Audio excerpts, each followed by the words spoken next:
বা ক্লাসগুলা যেগুলা আছে আমাদের আর্কাইভে, যেগুলো আছে সেগুলো আর্কাইভ থেকে করে ফেলতে, যেগুলো আর্কাইভে নাই সেগুলো দেখবা তোমাদের অপূর্ব ভাইয়া অপর ভাইয়াদের চ্যানেলে কিন্তু আপলোড করা আছে। অপূর্বর কি জ্যামিতিক আলোক বিজ্ঞান ইউটিউবে আছে কি না জানি না, শিওর না। অপারে তো সব চ্যাপ্টার আছে, তোমাদের অপার ভাইয়ার কিন্তু সব চ্যাপ্টার আছে, ওগুলা দেখে ফেলে পরীক্ষার জন্য এগুলো মোর দেন এনাফ। ঠিক আছে। হ্যাঁ ভাইয়া, চ্যাপ্টার 7টা না পড়লে কি প্রবলেম হবে, ওটা আপনাদের সাথে পড়তে যাচ্ছি, কোনো অসুবিধা নাই, কোনো অসুবিধা নেই। কলেজের এক্সাম, এটা তো আমি প্রথম দিন থেকে আমি বলে আসতেছি যে এটা এটা খুব বেশি যে সিরিয়াসলি নেওয়ার আছে, স্কুলের মতন যেভাবে তোমরা সিরিয়াসলি নিতা ওইভাবে এত সিরিয়াসলি নেওয়ার কিছু নাই। কলেজের এক্সামে দেখতেই পারতেছো যেখানে আসলে সিলেবাসটা এমনভাবে ঠিক করা হচ্ছে যেগুলো আসলে মেক সেন্স করে না, উল্টা পাল্টা, একটার সাথে আরেকটা চ্যাপ্টারের লিঙ্ক নাই, দিয়ে দিচ্ছে চ্যাপ্টার।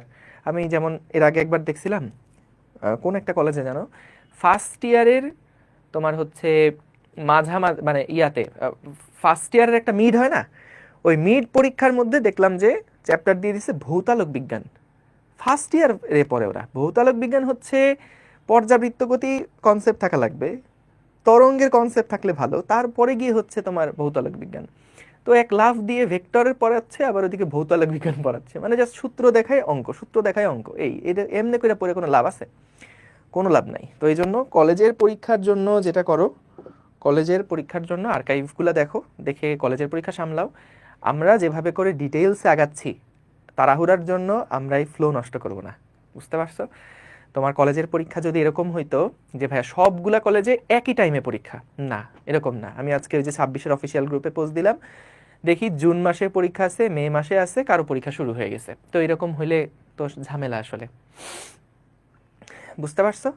হ্যাঁ, আম্মুকে আপনার কথা শোনাচ্ছে। হ্যাঁ আন্টি, আসসালামু আলাইকুম। এটা গার্জিয়ানদেরকে শোনায়ও বইলো যে আসলেই কলেজের পরীক্ষায় যেভাবে করে সিলেবাসগুলা ঠিক করে ফেলা, ঠিক করে পরীক্ষা নেওয়া হয়, কলেজে কোনোভাবে শেষ করে দেয়। দেখা যায় দুই একটা ক্লাসে একটা বড় অধ্যায় শেষ করে ফেলছে, ওদেরকে জিজ্ঞেস করলেই বুঝবেন বা ওদের কলেজের খাতা দেখলেই বুঝবেন। তো সেই ক্ষেত্রে আসলে ওরা যদি শুধুমাত্র কলেজের ওইটুকু পড়া পড়ে তারপরে কলেজের পরীক্ষা দিতে যায়, কলেজে নাম্বার ভালো পাবে না। তো এই কারণে আমাদের মেইন টার্গেট হওয়া উচিত টেস্ট পরীক্ষাটাকে সামনে রেখে, যাতে করে টেস্ট পরীক্ষার আগে সবগুলা অধ্যায় খুব ভালোভাবে শেষ হয়। এবং যদি কলেজের কারণে কোনো একটা অধ্যায় পড়া লাগেই, তাহলে ওইটাও যেন আর্কাইভ থেকেই দেখে শেষ করে ফেলো। এই যে 3 ক্লাসে স্থির তড়িৎ শেষ করে ফেলছে, এটা এটা ওয়ান শট নিলে ঠিক আছে।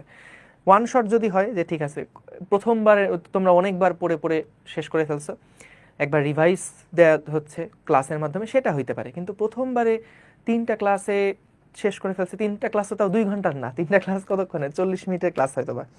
তো এটা আসলে সূত্র দেখাই গেলে সম্ভব, কিন্তু ওইটাতে আসলে খুব একটা লাভ হবে না। এই জন্য আমি বলবো কলেজ নিয়ে, কলেজের এক্সাম নিয়ে টার্গেট নাও পাশ করার, কিছুটা ভালো নাম্বার তোলার, কিন্তু টার্গেট, মূল টার্গেট এটা না, আমাদের মূল টার্গেট আরও বড়। মূল টার্গেট টেস্ট পরীক্ষার আগে যাতে করে সিলেবাসের প্রত্যেকটা চ্যাপ্টার ভালোভাবে শেষ হয়ে যায়, এটা একটা টার্গেট। আর একটা হচ্ছে বোর্ড পরীক্ষা প্লাস অ্যাডমিশন, যেগুলাই পড়বো একটু ডিটেলসে পড়ি, ভালোভাবে পড়ে পড়ে সামনের দিকে আগাই। আর যে যে অধ্যায়গুলো মনে হচ্ছে যে ভাই কলেজের জন্য পড়তে হবে, সেগুলা যদি দেখতে হয় তাহলে আর্কাইভ থেকে দেখে শেষ করে ফেলো। ঠিক আছে? 3 ক্লাসে তরঙ্গ শেষ, দেখছো আমি কি স্লো। ওকে, ডান। তাহলে চলো আমরা শুরু করি। আমরা আগের ক্লাসের আগের দিন যেগুলো পড়ছিলাম না, সেগুলো একবার একটু ছোট করে রিভাইজ করে সেই রিলেটেড ম্যাথ প্রবলেমগুলো দেখব, এবং তারপরে আমাদের বায়ু স্তম্ভের কম্পন অর্থাৎ বাঁশি বাজানোর ক্ষেত্রে আসলে স্থির তরঙ্গ কীরকম ভূমিকা পালন করে সেই জিনিসগুলো নিয়ে আমরা আলোচনা করব। বুঝতে পেরেছো? পদার্থের গাঠনিক ধর্ম স্কিপ করা যাবে, করতে পারো, করতে পারো। যদি বাকিগুলো ফার্স্ট পেপার সবগুলো পড়ে থাকো, একটা চ্যাপ্টার স্কিপ করতে পারো, অসুবিধা নেই। কলেজের পরীক্ষার জন্য পাশ করতে ওই একটা চ্যাপ্টার বাদ দিলে কোনো সমস্যা নাই। ঠিক আছে, ওকে ভাই, একটা ক্লাসও করি না, এখন কি করব? এখন ক্লাস করো, সময় আছে তো। তোমার যেটা বললাম টার্গেট কলেজের পরীক্ষা না, টার্গেট রাখো টেস্ট পরীক্ষাটা যাতে করে ভালোভাবে শেষ করা যায়, টেস্ট পরীক্ষাটাতে যাতে করে ভালোভাবে দেওয়া যায়। ওকে, সো আসো, কারণ টেস্ট পরীক্ষা টার্গেট করলে দেখবা বোর্ড পরীক্ষাও জন্য ভালো সময় পাচ্ছ, তারপরে তো অ্যাডমিশন থাকবেই। ঠিক আছে? ওকে বস, চলো আমরা আগে একটু আগের দিন কি কি পড়ছিলাম সেগুলো একটু জাস্ট 5 থেকে 7 মিনিটের মধ্যে একটু রিক্যাপ করে ফেলি, খুব দ্রুত রিক্যাপ করবো, যে আগের দিনের ক্লাস যারা রিভিশন দেওয়া নেই তাদের জন্য একটু ছোট্ট করে দেখো, নোট খাতা দেখলেও মনে পড়বে। সো দেখো, আমরা এর আগের দিন দেখেছিলাম যে যদি আমাদের একটা তার আমরা এভাবে করে বেঁধে রাখি, বেঁধে রাখার পরে যদি এটাকে একটু কাঁপাই, সো কাঁপালে এটা কিন্তু একটা কম্পনে কম্পিত হতে থাকে। একটা কম্পনে কম্পিত হতে থাকে এবং এটার বিভিন্ন ফ্রিকোয়েন্সি কিন্তু আমরা এর আগের দিন মেজার করেছিলাম। এখানে একটা স্থির তরঙ্গের উদ্ভব হয়। কেন স্থির তরঙ্গের উদ্ভব হয়? কারণ যখন তুমি একপাশে একটা তরঙ্গ তৈরি করছো, এই যে তরঙ্গটা যাবে সেই তরঙ্গটা কিন্তু বাধা খেয়ে সেম কম্পাঙ্কের একটা তরঙ্গ উল্টা দিক থেকে আসবে। সো রিফ্লেকশনের পরে কিন্তু দুইটা তরঙ্গ একটার উপরে আরেকটা উপরিপাতিত হয়ে একটা স্থির তরঙ্গের তৈরি করবে, ঠিক আছে? এবং আমরা দেখছিলাম যে ফার্স্ট হারমোনিক কাকে বলে, বা আমাদের ফান্ডামেন্টাল মোড কোনটা ছিল, বা মূল সুর কোনটা ছিল, তারপরে যেটা ফার্স্ট হারমোনিক, তারপর সেকেন্ড হারমোনিক মানে কি, থার্ড হারমোনিক মানে কি, এই জিনিসগুলো কিন্তু আমরা দেখেছিলাম। এবং আমাদের এখানে দেখো তোমরা দেখবা গিটারের ক্ষেত্রে কিন্তু আমরা দুইটা পাশে, গিটারের ক্ষেত্রে কিন্তু এই যে দুই পাশে দুইটা বদ্ধ থাকে, এখানে একটা দেয়াল থাকে, এখানে কিন্তু আরেকটা একদম ক্লোজড এন্ড। মানে আমরা তো যখন দুইটা বদ্ধ প্রান্তের মধ্যে আমরা একটা দড়িকে যখন বেঁধে রাখছিলাম, তার মানে কি দুই পাশেই কিন্তু বদ্ধ প্রান্ত বা ক্লোজড এন্ড। সো গিটারের ক্ষেত্রেও কিন্তু এই পাশেও একটা ক্লোজড এন্ড, এই পাশেও কিন্তু একটা ক্লোজড এন্ড থাকে। সো এই ক্লোজড এন্ডটা তৈরি হয় কোন জায়গায়? যেইখানে তুমি ওই যে সাউন্ড করতেছো ওই পাশটাতে কিন্তু তোমার হচ্ছে একটা ক্লোজড এন্ড তৈরি হয়, আর একটা ক্লোজড এন্ড তো এই পাশে থাকেই। এবং বলতো গিটারে কিন্তু আমাদের প্রত্যেকটা তারের বলতো থিকনেস কি একই রকম হয়? গিটারের তো অনেকগুলো তার থাকে, প্রত্যেকটা তারের কি থিকনেস সেম হয়? না, এক একটা তারের থিকনেস এক এক রকম হয়। অর্থাৎ তাদের বলতো আমরা এই যে ফর্মুলাটা দেখেছিলাম না, এই যে টি সমান সমান ছিল 1 বাই বা এই যে হ্যাঁ ফ্রিকোয়েন্সি যেটা, সেটা সমান সমান ছিল 1/2L √T/μ। এই মিউয়ের পরিচয় কি ছিল? মিউয়ের পরিচয় ছিল তারের দৈর্ঘ্য ডিভাইডেড বাই টোটাল তারের টোটাল ভর ডিভাইডেড বাই টোটাল লেংথ। অর্থাৎ এটা ছিল একক দৈর্ঘ্যে ভর কত, এবং টি যেটা সেটা তো হলো সেই টান বলটা। এবং দেখো গিটারের ক্ষেত্রে এই টান বলটা কিভাবে করে ফিক্স করা হয়, তোমরা দেখবা যারা গিটারিস্ট আছে ওরা একটু পর পর এখানে কি কি জানি করে। সো ওরা কিন্তু আসলে এই স্ক্রুটাকে একটু টাইট দেয়, স্ক্রুটা বা নব যেগুলো থাকে নবগুলাকে একটু টাইট দেয়। নবগুলাকে টাইট দিলে কিন্তু এখানকার যেই সুতার টান বা দড়ির টান, এই টানগুলা কিন্তু বৃদ্ধি পায়, টানগুলা কিন্তু বাড়ে কমে। সো বলো তো যখন টানগুলা যখন হ্রাস বৃদ্ধি পাবে তখন কি ওই যে কম্পাঙ্কের ভ্যালুটা পরিবর্তন হবে না? এবং মিউয়ের যে ভ্যালু সেটাও কিন্তু এক একটা তারে এক এক রকম থাকে। টোটাল ছয়টা তার থাকে না গিটারে? তো ছয়টা যেই তার তুমি দেখবা প্রত্যেকটার থিকনেস একটার কিন্তু আরেকটা থেকে ডিফারেন্ট। সো প্রত্যেকটার থিকনেস একটা থেকে আরেকটা আলাদা থাকে। সো ওইখানেও কিন্তু তোমার যদি মিউয়ের ভ্যালু পরিবর্তন হয়, মিউয়ের ভ্যালু যদি ডিফারেন্ট হয় তাহলে কিন্তু ফ্রিকোয়েন্সিটাও ডিফারেন্ট হবে। এবং এল যেটা সেটা কিন্তু হাত দিয়ে কন্ট্রোল করতেছে, যে কোন জায়গাতে বাড়ি দিচ্ছে। দেখবা যে একটু পরপর বিভিন্ন জায়গায় তারা ধরে, এক হাত দিয়ে কম্পন সৃষ্টি করে, আরেক হাত দিয়ে হচ্ছে তোমার ওই লেংথটাকে তারা বাড়ায় কমায়। সো তাহলে এইখানে কিন্তু দেখো ফ্রিকোয়েন্সি বিভিন্ন রকম জেনারেট করার অপশন আছে আমাদের এই গিটারের মধ্যে, ঠিক আছে? ওকে, সো আমরা এটা দেখলাম। এখন দেখো আমাদের এইখানে যেটা বলছিলাম কর্ড বলে, হ্যাঁ। সো আমরা এখানে দেখো এই ফর্মুলাতে আমরা দেখছিলাম। এখন এখান থেকে আমাদের টানা তারে আর কম্পনের কিছু সূত্র আছে। সূত্রগুলা ডিফারেন্ট কিচ্ছু না, আমরা এই যে সূত্রটা পড়ছিলাম এর আগের ক্লাসে তো আমরা এই সূত্রটা প্রুফ করছিলাম, প্রমাণ করছিলাম না? তো এই সূত্রটা থেকেই আমরা এখানে আরো 3টা সূত্র আসলে বানাই। হ্যাঁ, 3টা সূত্র বানাই। সো 3টা সূত্রগুলো কি কি সেগুলো একটু যদি ছোট্ট করে বলি। দেখো 1636 সালে এক বিজ্ঞানী, মার্সেন নামে একজন বিজ্ঞানী, নামটা সুন্দর, মার্সেন। তো তিনি হলো 3টা সূত্র দেয়। তো সেই 3টা সূত্রের প্রথম সূত্র হচ্ছে দৈর্ঘ্যের সূত্র। দৈর্ঘ্যের সূত্র আমি খুব শর্টে লিখব, দৈর্ঘ্যের সূত্র। দৈর্ঘ্যের সূত্রটা কি? আমরা কি মূল সূত্রটা লিখি? তাহলে এইগুলা কোনো নতুন সূত্র না, আসলে এগুলা সবই কিন্তু আমরা আগে পাইছি। সো দেখো টি সমান সমান যেটা দেখলাম 1/2L, কি রে ভাই, 2L √F সমান সমান 1/2L √T/μ। এখন এখানে বলছে যে ভাই যদি কোনো একটা টানা তারের টান বল ফিক্স থাকে, মিউ ফিক্স থাকে, তাহলে বলো তো এফ ইজ প্রপোর্শনাল টু কি? তারের দৈর্ঘ্য না? মানে ইনভার্সলি প্রপোর্শনাল টু তারের দৈর্ঘ্য না? কখন এটা? যখন টান বল এবং মিউ স্থির থাকে, কনস্ট্যান্ট থাকে। টান বল এবং মিউ যখন স্থির থাকবে তখন কিন্তু কোনো একটা টানা তারের কম্পাঙ্ক তার দৈর্ঘ্যের সাথে ব্যস্তানুপাতে পরিবর্তিত হয়। কোনো একটা টানা তারের কম্পাঙ্ক তার দৈর্ঘ্যের সাথে ব্যস্তানুপাতে পরিবর্তিত হয়। এটা গেল দৈর্ঘ্যের সূত্র। এখন দেখো 2 নম্বরে আসো। দৈর্ঘ্যের সূত্রের পরে, আচ্ছা দৈর্ঘ্য সূত্র থেকে আমরা একটা গ্রাফও আসলে ড্র করে ফেলতে পারি। দাঁড়াও, দৈর্ঘ্যের সূত্র থেকে আমরা একটা ছোট্ট গ্রাফ এইখান থেকে ড্র করে ফেলতে পারি। যেমন ধরো, যদি আমাদের এক্স আর ওয়াই অক্ষ বরাবর, তাই তো, দেখো মনে করো ওয়াই অক্ষ বরাবর আমরা নিছি হলো 1/L কে, আর এক্স অক্ষ বরাবর আমরা রাখছি কম্পাঙ্ককে। বলো তো ভাইয়া এই গ্রাফটা কেমন হবে? 1/L হলো ওয়াই অক্ষ বরাবর আর এফটা হচ্ছে এক্স অক্ষ বরাবর। তো আমাদের এই গ্রাফটা আসলে কেমন হবে বলো? গ্রাফের শেপটা কেমন হবে? y is equals to mx, right? মূলবিন্দুগামী সরলরেখার সমীকরণ। একদম মূলবিন্দুগামী সরলরেখা, আমরা এরকম একটা মূলবিন্দুগামী সরলরেখা কিন্তু পাবো।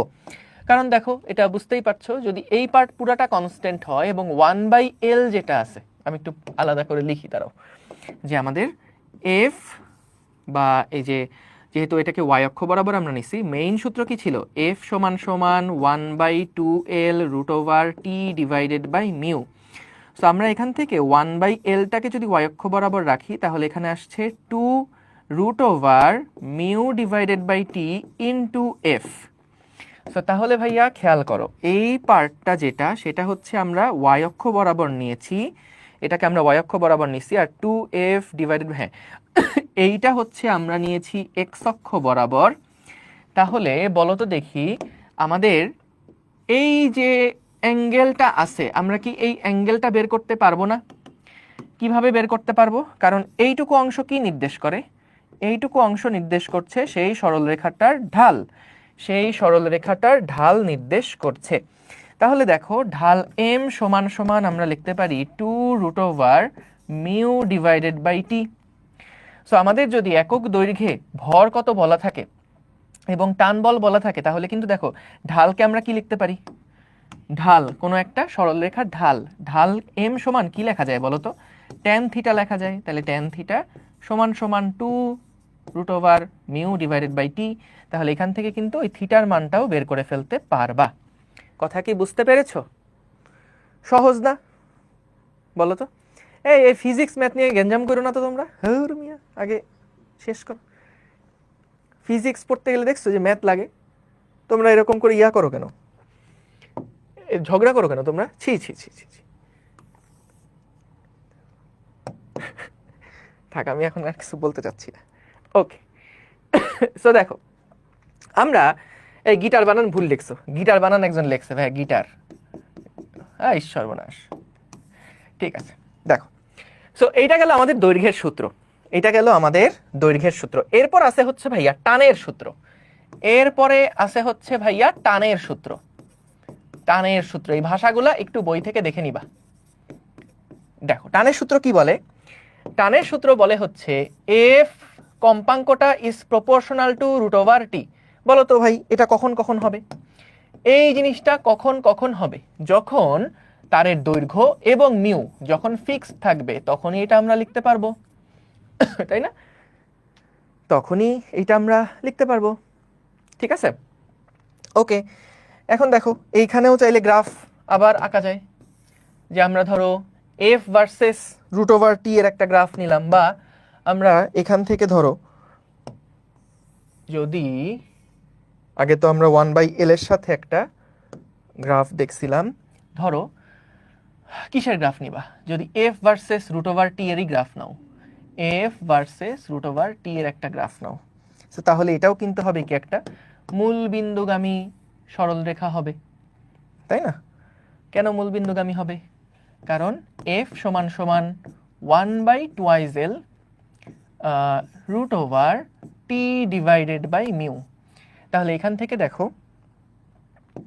থেকে দেখো আমাদের এই f এর যে ভ্যালুটা, এই পুরা পার্টটা যদি একটু আলাদা করি, দেখো f সমান সমান 1/2L root over mu into হচ্ছে রুট ওভার টি, এভাবে লেখা যায়।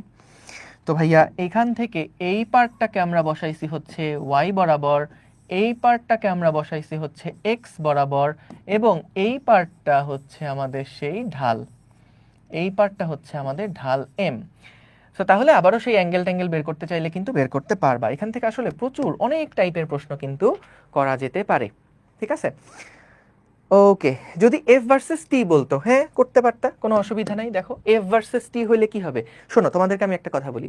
বলো তো ভাইয়া, যে কোনো টাইপের গ্রাফ তুমি কিভাবে আসলে আঁকতে পারবা? এটার আঁকার মূল শর্তটা কি? বা আমি ধরো কোনো জানি না গ্রাফের শেপ কেমন হবে, আমার আইডিয়াই নাই, তাহলে ওই গ্রাফটা তুমি আসলে আঁকবা কিভাবে? দেখো তোমাকে একটা টেকনিক বলে দিই, এটা জানো অলরেডি অবশ্যই, ক্লাস 6-7-এ শিখছো, কিন্তু ওই যে হয় না বয়সের সাথে সাথে আমরা পুরান জিনিস ভুলে যাই, তো এরকম হয়েছে আর কি। সো যেটা করবা যে আগে একটা টেবিল এঁকে ফেলবা, যে এই ওয়াই অক্ষ বরাবর হচ্ছে এফ রাখলাম, বা ওয়াই অক্ষ বরাবর আমি √t কে রাখলাম, আর এদিক বরাবর আমি এফ রাখলাম। সো আমাদের বিভিন্ন টান বলের জন্য ধরো আমাদের প্রশ্নের মধ্যে দেওয়া আছে মিউ দেওয়া আছে, এল দেওয়া আছে, এগুলো সব কিছু গিভেন, এগুলো সব কিছু গিভেন। সো তাহলে বলো তো তুমি টি এর মান 10 বসালে এফ এর একটা মান পাবা, টি এর মান 20 বসালে এফ এর একটা মান পাবা, 30 বসালে একটা ভ্যালু পাবা, 4 বসালে একটা ভ্যালু পাবা। সো এরকম বিভিন্ন টি এর ভ্যালুর জন্য এফ এর ভ্যালুগুলো কত হয় সেগুলো তুমি দেখবা। সো এইটা ভাইয়া তুমি যদি এই আইডিয়াটা ফলো করো, তাহলে যে কোনো টাইপের গ্রাফের শেপ কেমন হবে সেটা তুমি বের করে ফেলতে পারবা। কথা বুঝছো? এটা একদম ফাউন্ডেশন রুল কিন্তু। ওকে, সো আমরা এখান থেকে দেখে ফেলতে পারি। গেল। তবে আমাদের নর্মালি এখান থেকে যে খুব বেশি এই গ্রাফ থেকে প্রশ্ন হয় বিষয়টা এরকম না, প্রশ্ন বেশি আসে সামনে কোত্থেকে সেগুলো আমরা দেখব। ওকে, এইটা গেল দুইটা সূত্র। আরেকটা সূত্র হচ্ছে ভরের সূত্র, আর একটা সূত্র হচ্ছে আমাদের ভরের সূত্র। সো দেখো যে 3 নাম্বার যে সূত্রটা এটা হচ্ছে আমাদের ভরের সূত্র। তো ভাইয়া ভরের সূত্র হচ্ছে আমাদের F is proportional to 1/√μ। এটা কখন কখন সত্য? যখন T এবং L ফিক্সড থাকবে, অর্থাৎ টান বল এবং তারের দৈর্ঘ্য যদি ধ্রুবক থাকে তাহলে ভর বাড়লে কম্পাঙ্ক কমবে, ভর কমলে কম্পাঙ্ক বাড়বে। সো তাহলে এখান থেকেও কিন্তু আমরা যদি চাই গ্রাফ এখান থেকেও ড্র করে ফেলা যাবে। সো এখন কথা হলো যে আমাদের এখান থেকে এই যে সূত্রটা আমরা দেখলাম, এই সূত্রটার আসলে অনেকগুলা ভ্যারাইটি আছে। কি কি টাইপের ভ্যারাইটি আছে চলো একটু দেখে নেই। কি কি টাইপের ভ্যারাইটি আসলে এখানে আছে একটু চলো দেখে নেই। আমাদের এখান থেকে দেখো, বলো তো এফ সমান সমান যে আমরা লিখছি 1/2L√T/μ। এখন দেখো এই টান বলটা আসলে কিভাবে প্রশ্নে দেওয়া থাকতে পারে একটু খেয়াল করো। আমাদের মনে করো এখানে একটা টেবিল রাখা আছে, এই টেবিলের উপরে এটা হচ্ছে একটা দেওয়াল, এই দেওয়ালের সাথে আমি মনে করলাম আমাদের একটা টান বল বা একটা দড়ি যুক্ত, এই দেওয়ালের সাথে আমাদের একটা দড়ি এভাবে করে যুক্ত। সো এইখানে মনে করো কোনো একটা কপিকল বা পুলি টাইপের কিছু একটা আছে, এবং সেখান থেকে আমরা একটা ভরকে এখানে মনে করো ঝুলাই দিলাম। তাহলে খেয়াল করো টান বলের যে ভ্যালুটা তখন হবে সেটা কিন্তু এই বস্তুটার ওজনের সমান। কারণ দেখো এই বস্তুটাকে নিচের দিকে পৃথিবী যেই এমজি বলে টানছে, সেই এমজি বলের প্রভাবে কিন্তু এই দড়িটার উপরেও কি ঠিক এমজি পরিমাণ টান বল প্রযুক্ত হচ্ছে না? তাহলে এই টান বলটা কিন্তু তখন আমাদের ওই এমজি দিয়ে রিপ্লেস করে দিতে হবে। সো এটা খেয়াল রেখো, টান বলটা অনেক সময় এইভাবে করেও দেওয়া থাকে যে একটা ভর ঝুলাই দেয়, একটা প্রান্তে একটা ভর ঝুলাই দেয়। ভালো কথা। এখন দেখো এই যে মিউ, যেটা অনেক সময় তারের ঘনত্ব দেওয়া থাকে, অনেক সময় এটা গেল 1 নাম্বার টাইপ। 2 নাম্বার একটা কেস হইতে পারে, ধরো তারের ঘনত্ব দেওয়া আছে, একক দৈর্ঘ্যে তারের ভর না দিয়ে বলে দিছে তারের ঘনত্ব, আমরা ম্যাথ করব একটু পরে। সো তারের ঘনত্ব যদি রো হয়, তারের ঘনত্ব যদি দেওয়া থাকে এটা যদি রো হয়, তাহলে আমরা মিউ এর ভ্যালু কিভাবে করে বের করব? সো দেখো মিউ এর পরিচয় কি ছিল? মিউ এর পরিচয় ছিল আসলে টোটাল ভর ডিভাইডেড বাই দৈর্ঘ্য, তাই তো? তো বলো তো ভাইয়া রো সমান সমান কি? রো সমান সমান হচ্ছে m/v। অর্থাৎ মনে করো আমাদের একটা তার, সেটাকে আমি খুব বড় করে দেখছি, হ্যাঁ একটা তারকে আমি একটু জুম করে দেখছি।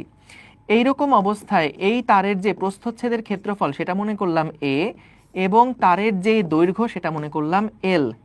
তাহলে বলো তো এর ভলিউমটা কত হবে? a × l হবে। তাহলে এখান থেকে আমরা রো সমান সমান লিখলাম m divided by a into L. So বলো তো আমাদের আসলে মিউ কোনটা ভাইয়া? মিউ কোনটা? মিউ এই জিনিসটা মিউ না? মিউ মানে কি? একক দৈর্ঘ্যে ভর। একক দৈর্ঘ্যে ভর। দেখো মিউয়ের পরিচয়টা কি ছিল? এল দৈর্ঘ্যের তারের ভর যদি এম হয়, একক দৈর্ঘ্যের তারের ভর কত? M divided by L. এটাকে আমরা কিন্তু মিউ দিয়ে প্রকাশ করতাম। তাহলে ভাইয়া দেখো এখান থেকে এম বাই এল যেটা, এটা হচ্ছে মিউ ডিভাইডেড বাই এ। তার মানে প্রশ্নের মধ্যে যদি কখনো আমার ঘনত্ব দেওয়া থাকে তাহলে কিন্তু আমি মিউ বের করার জন্য রো এর সাথে এ গুণ করেও হিসাব করতে পারি। অনেক সময় আমাদেরকে বলেই দিবে যে এই যে ক্ষেত্রফলটা এটার একটা ব্যাসার্ধ বলে দিবে, হ্যাঁ, এই তারের একটা ব্যাসার্ধ বলে দিবে। সো ব্যাসার্ধ বলে দিলে সহজ, এ সমান সমান পাই আর স্কোয়ার। যদি আমাদের ইয়া বলে দেয়, ডায়ামিটার বলে দেয়, তাহলে পাই ডি স্কোয়ার ডিভাইডেড বাই 4 বসাবো।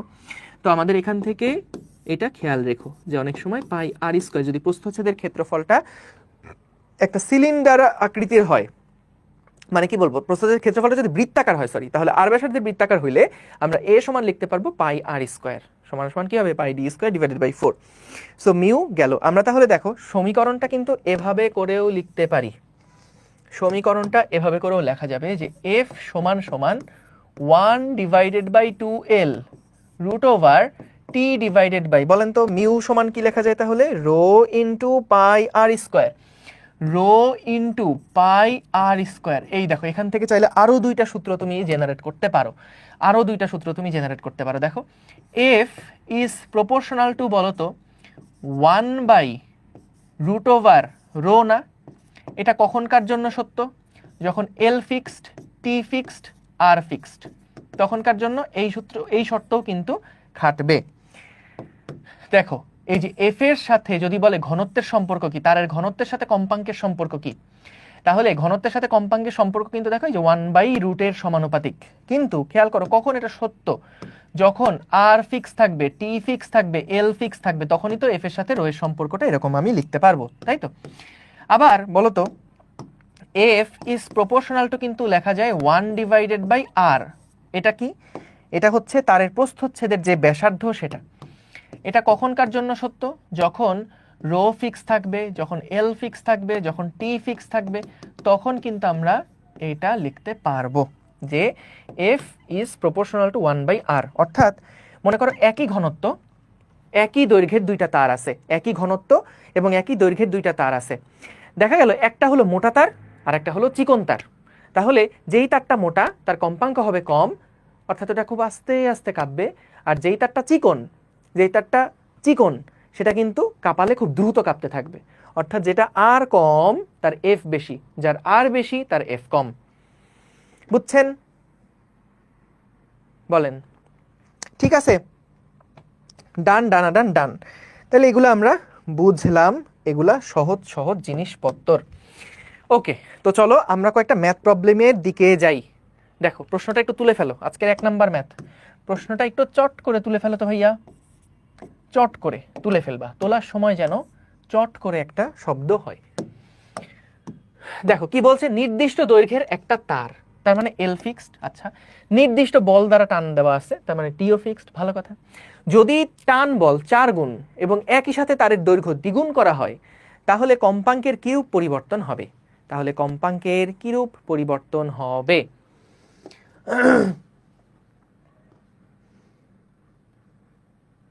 আর নাকি পি লিখছেন? কই ওমা, ও এটা আচ্ছা, সরি সরি সরি, এগুলো বুঝে নিতে হয়।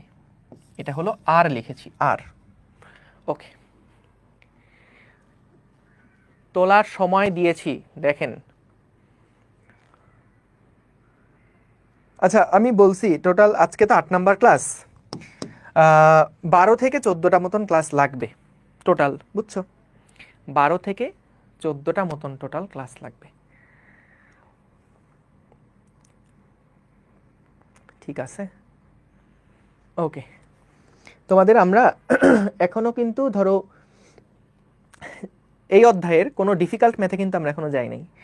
আমরা এখনো পর্যন্ত যে টাইপের ম্যাথগুলো দেখতেছি এগুলো একদম বোর্ডে আসা বইয়ের ম্যাথ কিন্তু। এবং লাস্টের কয়েকটা ক্লাস আমরা নিব যেগুলোতে হচ্ছে কিছু অ্যাডভান্স প্রবলেম থাকবে, বুঝছো? কয় তারিখে শেষ হবে এটা তো একটু হিসাব করে বলতে হবে। একটু হিসাব করে বলতে হবে যে, শোনো তোমাদের কিন্তু এই যে পরীক্ষা আছে 26 তারিখ পর্যাবৃত্ত গতি, পরীক্ষা কিন্তু মিস করো না, ঠিক আছে? ঠিক আছে ঠিক আছে ঠিক আছে, ওকে। দেখো কি বলছে। সো আমাদের মেইন ফর্মুলা কি ছিল? মেইন ফর্মুলা ছিল ভাইয়া টি সমান সমান 1 divided by 2l root over T by mu, T divided by mu. তো বলো তো, একদম মুখে মুখে এটা হিসাব হয়ে যায়। আগে মুখে মুখে হিসাব করি, তারপর বড় করে করতেছি। বললো টান বল 4 গুণ এবং তারের দৈর্ঘ্য দ্বিগুণ করা হয়েছে, তার মানে কি টান বলটা 4 গুণ এবং তারের দৈর্ঘ্য করা হয়েছে দ্বিগুণ। তাহলে বলো তো এই 4 রুটের বাইরে আসলে কি হয়ে যাবে? এই 4 রুটের বাইরে আসলে কি হয়ে যাবে? 2 হয়ে যাবে। তখন ওই 2 2 কাটাকাটি করে কিন্তু কম্পাঙ্ক যা ছিল তাই থাকবে। যারা বুঝো না এবার পুরাটা দেখো। সো আমাদের কি কি চেঞ্জ করা হয়েছে? প্রথম একটা কম্পাঙ্ক আমরা মনে করো F1 পাইছি L1 দৈর্ঘ্যের জন্য এবং T1 টানের জন্য। মিউ এর কোনো পরিবর্তন তো আমাদেরকে বলে নাই, ঠিক আছে? এখন তাহলে F2 সমান সমান কি হবে ভাইয়া? F2 সমান হবে 1 ডিভাইডেড বাই 2L2, যেহেতু তারের দৈর্ঘ্য আমরা পরিবর্তন করছি, root over T2 divided by mu. ভালো কথা। তাহলে দেখো আমাদের এই যে F2 ডিভাইডেড বাই F1 এটা সমান সমান কি আসছে? L1 divided by L2 into, যেহেতু মিউ দুইটার সেম হবে তাহলে এখান থেকে আসছে root over T2 divided by T1, ঠিক আছে? T2 divided by T1। এখন বলো তো আমাদের দৈর্ঘ্য করা হয়েছে কত গুণ? আমাদের তারের যে দৈর্ঘ্য L2 সেটা হচ্ছে আগের দ্বিগুণ করা হয়েছে এবং টান বল T2 এটা হচ্ছে 4 গুণ করা হয়েছে, 4 ইন্টু T1 করা হয়েছে।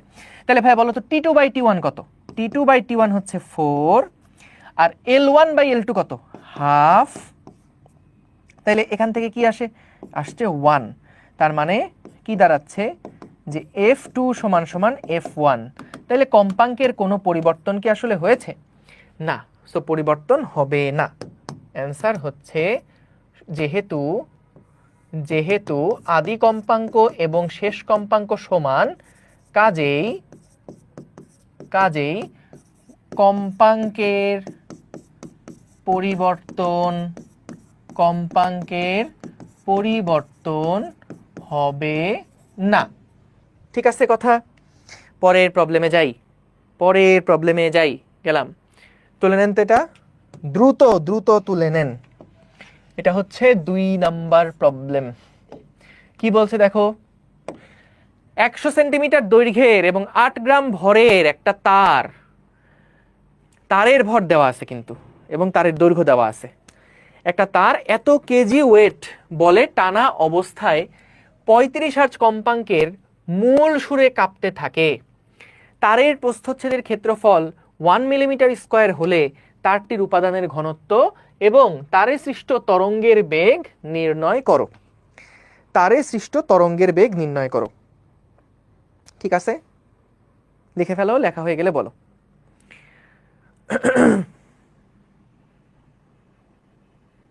ভাইয়া রাইট টু লেফট সাইডে, আচ্ছা ঠিক আছে। ওইটা আবার প্রশ্ন ডান দিকে থাকলে লিখতে ইচ্ছা হয়। আচ্ছা ঠিক আছে, দেখি এটা অবশ্য লিখলে ভালো হয় আসলে একদিক থেকে। এটা ঠিক হ্যাঁ বেটা, রাইট টু লেফট লিখবো। ওকে, সো দেখো আমাদের কি কি দেওয়া আছে প্রশ্নের মধ্যে, কি কি দেওয়া আছে দেখো। আমাদেরকে বলছে তারের একটা দৈর্ঘ্য দেওয়া আছে। ভালো কথা ভাইয়া, তারের দৈর্ঘ্য দেওয়া আছে কত? 100 সেন্টিমিটার। ভালো কথা। ভর দেওয়া আছে, তারের যে ভর সেটা দেওয়া আছে 8 গ্রাম। ভালো কথা। একটা তারে এত কেজি ওয়েট বলে টানা অবস্থায়, তার মানে বলো তো টান বলের মানটা বলে দিছে 4 কেজি ওয়েট না? টান বলের মানটা বলে দিছে 4 কেজি ওয়েট না? কেন বলছে? কারণ ওই যে আমি একটু আগে দেখালাম যেটা, যে আমাদের 4 কেজি ওয়েট, যে এখানে যেই বলটা দিছে সেই বলের এককটা বলছে 4 কেজি ওয়েট। ভাইয়া কেজি ওয়েটকে আমরা কিভাবে করে কনভার্ট করতে পারি বলো তো? 4 কেজি ওয়েট মানে হচ্ছে, এটাকে নিউটনে কনভার্ট করতে গেলে আমরা কি করি বলো তো? কেজি ওয়েট এককটাকে নিউটনে কনভার্ট করতে গেলে কি করতে হয় বলো তো? জাস্ট 9.8 দিয়ে গুণ দিতে হয়। গুড, কারণ এটা বোঝাচ্ছে 4 কেজির ওজন। তো ভাইয়া 1 কেজির ওজন মানে তো 9.8 নিউটন, তাহলে 4 কেজির ওজন মানে কত? 4 × 9.8 না, মনে রেখো 1 কেজি ওয়েট, 1 কেজি ওয়েট, এটার মানে হচ্ছে 1 কেজির ওজন, তার মানে 1 × 9.8 নিউটন, বুঝছো? তার মানে 1 কেজি ওয়েট এই এককটা মানেই হচ্ছে 9.8 নিউটন। কথা ক্লিয়ার? ওকে, সো দেখো আমরা এখান থেকে 4 কেজি ওয়েট যেটা বলছে নিউটনে কনভার্ট করতে গেলে 4 × 9.8 নিউটন, এটা হচ্ছে টান বলের মান। ভালো কথা, এটা থাকুক। এরপরে কি বলছে যে কম্পাঙ্ক দেওয়া আছে, ভালো কথা, এফ দেওয়া আছে 35 হার্জ, মূল সুরে কাঁপতে থাকে, তারের প্রস্থচ্ছেদের ক্ষেত্রফল অর্থাৎ area 1 millimetre square, 1 millimetre square, ঠিক আছে। তারের উপাদানের ঘনত্ব কত, সো রো কত বের করতে বললো, এবং তারে সৃষ্ট তরঙ্গের বেগ নির্ণয় করো। তারে সৃষ্ট তরঙ্গের বেগ, এখন বলতে পারো যে ভাইয়া একটা স্থির তরঙ্গই তো উৎপন্ন হবে, এর আবার কোনো বেগ আছে নাকি? এখানে তো একটা স্থির তরঙ্গই উদ্ভব হবে, তাই না? এই যে হয় এভাবে এভাবে যাবে, অথবা আমরা দেখেছিলাম এই যে এভাবে এভাবে, যেভাবে হোক তারা উপরে নিচে অসিলেট করবে। এখন কথা হচ্ছে এখানে আমরা তারে সৃষ্ট তরঙ্গের বেগ বলতে আমরা আসলে কি বোঝাচ্ছি? তারে সৃষ্ট তরঙ্গের বেগ মানে বোঝাচ্ছে স্ট্যান্ডিং ওয়েভ বা স্থির তড়িৎটা কিন্তু তৈরি হয়েছিল দুইটা তরঙ্গের উপরিপাতনের ফলে। সো যদি আমরা একটা তরঙ্গ নিয়ে চিন্তা করি তাহলে সেই তরঙ্গটার বেগ কত, এটাই আমাকে মূলত বের করতে বলছে, বুঝছো? যে আমাদের এই স্থির তরঙ্গ কি দুইটা তরঙ্গ, একটা ইনসিডেন্ট বা আরোপিত বা একটা আপতিত তরঙ্গ, আর একটা কি প্রতিফলিত তরঙ্গ। সো দুইটা আলাদা আলাদা তরঙ্গ ছিল না, দুইটা আলাদা তরঙ্গ থাকলে এই একটা সিঙ্গেল তরঙ্গের বেগটা কত, এইটাই জানতে চাইছে, বুঝছো? এটাই জানতে চাইছে। Very good. এখন তাহলে ভাইয়া দেখো আমাদের ডেটাগুলো যেগুলো দেওয়া আছে সেগুলো তো আমরা লিখে ফেললাম। এখন আমরা একটা কাজ করতে পারি, এটাকে গ্রাম সেন্টিমিটার একক এই এককেও রেখে হিসাব করতে পারি, তখন নিউটনের জায়গায় ডাইন দিয়ে ক্যালকুলেট করতে হবে, অথবা আমরা সবাইকে এসআই এককে কনভার্ট করেও নিতে পারি। যেমন দেখো যদি সবাইকে আমি এসআই এককে কনভার্ট করি তাহলে কি হবে, সবাইকে যদি এসআই এককে কনভার্ট করি তাহলে কি হবে? 100 সেন্টিমিটার মানে কত ভাই? 1 মিটার। 8 গ্রাম মানে কত? 8 × 10⁻³ কেজি। এটা তো একক হয়েই আছে। 1 মিলিমিটার স্কোয়ার মানে কত? 10⁻, ওই যে 1 মিলিমিটার স্কোয়ার মানে 10⁻⁶ মিটার স্কোয়ার। এইটা কেমনে কনভার্ট হয় তো জানো? 1 মিলিমিটার স্কোয়ার মানে কত? 1 মিলিমিটার × 1 মিলিমিটার। তো আমাদের 1 মিলিমিটার মানে কত? 10⁻³ মিটার × 10⁻³ মিটার, এখান থেকে আসে 10⁻⁶ মিটার স্কোয়ার, রাইট? ভেঙে ভেঙে দেখলাম। এখন ভাইয়া বলেন তো, আমাকে বলছে উপাদানের ঘনত্ব বের করতে, তো আমরা কি জানতাম? খেয়াল করো এখানে একটা গুরুত্বপূর্ণ নোট, সেটা হচ্ছে বেশিরভাগই মূল সুরের কথা বলা থাকে, প্রশ্নে কিছু স্পেসিফাই করে না দিলে আমরা মূল সুরটাই ধরে নিব। কারণ দেখো আগের দিন আমরা দেখছিলাম না, মনে আছে? এফ সমান সমান কি ছিল? n/2l√T/μ। তো এটা যদি মূল সুর হয় তাহলে তো n এর মান 1 হয়, কিন্তু যদি এটা সেকেন্ড হারমোনি এই জিনিসটাই যদি আমাদের কোন একটা হারমোনিক হয়, কোন একটা হারমোনিক হয়, তাহলে এখানে কি n এর মানটা 2, 3, 4 বসতে পারে। সেই ক্ষেত্রে কিন্তু আমাদের এখানে ফর্মুলাটা চেঞ্জ হয়ে যাবে, এটা খেয়াল রেখো। তাইলে আমাদের মূল সুর যদি বলে তাহলে এখানে ফর্মুলা এটাই যে f সমান সমান 1/2l√T/μ। এখন মিউটা না লিখে যেহেতু আমাকে বলছে উপাদানের ঘনত্ব বের করতে, আমরা বলতো কি দেখছিলাম? মিউ সমান সমান কি লেখা যায়? মিউ সমান সমান কি লেখা যায়, বা রো সমান সমান কি লেখা যায়? দেখো একটু দেখায় আসি। এই দেখো মিউ সমান সমান কি লেখা যায়? Rho into area. মিউ সমান সমান রো ইন্টু এরিয়া। সো তাহলে দেখো আমরা এখানে যে মিউ লিখব, মিউ এর বদলে লেখা যায় রো ইন্টু এরিয়া বা প্রস্থচ্ছেদের ক্ষেত্রফল। দেখো এরিয়া আমাদের সরাসরি দেওয়া আছে, রোটা বের করতে বলছে, তাহলে এখানে হচ্ছে T/রো ইন্টু এরিয়া। তাহলে এবার ভ্যালুগুলো আমরা বসাই। তো এল এর মান কত? এল এর মান হচ্ছে 1 মিটার। টান বলের মান কত? 4 × 9.8। রো এর মানটা বের করতে হবে, এরিয়ার মান হচ্ছে 10⁻⁻6, আর এফ এর মান হচ্ছে 35। তাহলে এখান থেকে আমরা রো এর ভ্যালু বের করে ফেলতে পারবো না? বলো তো ভাইয়া, মিউ কি এমন ভাবে বের করবো না? অবশ্যই করতে পারো, কোনো অসুবিধা নাই। তুমি যদি চাও যে ভাই আমার না এই সূত্র মনে নাই, পরীক্ষার হলে আমার এই সূত্র মনে নাই, এটা মনে করো প্রসেস 1। এইটা হচ্ছে মনে করেন এটা হচ্ছে আমাদের প্রসেস 1।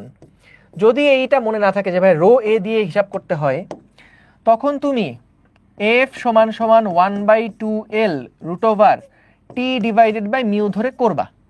মিউ এর মান কিভাবে বের করবা? মিউ সমান সমান আমরা জানি একক দৈর্ঘ্যে ভর, তাহলে m ডিভাইডেড বাই এল হবে।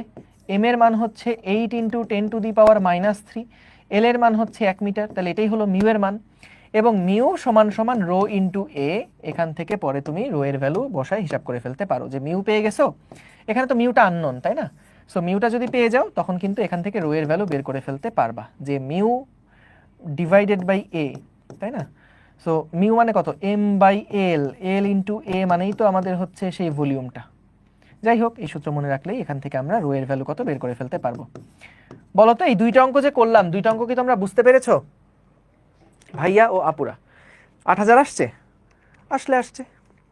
এটা কি স্কোয়ার করি, তারপরে ডিভাইডেড বাই 4 ডিভাইডেড বাই 9.8 করি, 1/ইনভার্স করি, ডিভাইডেড বাই 10⁻⁻6। 8000 আসছে, সাব্বাস। সো রো এর মান আসে 8000 কেজি পার মিটার কিউব।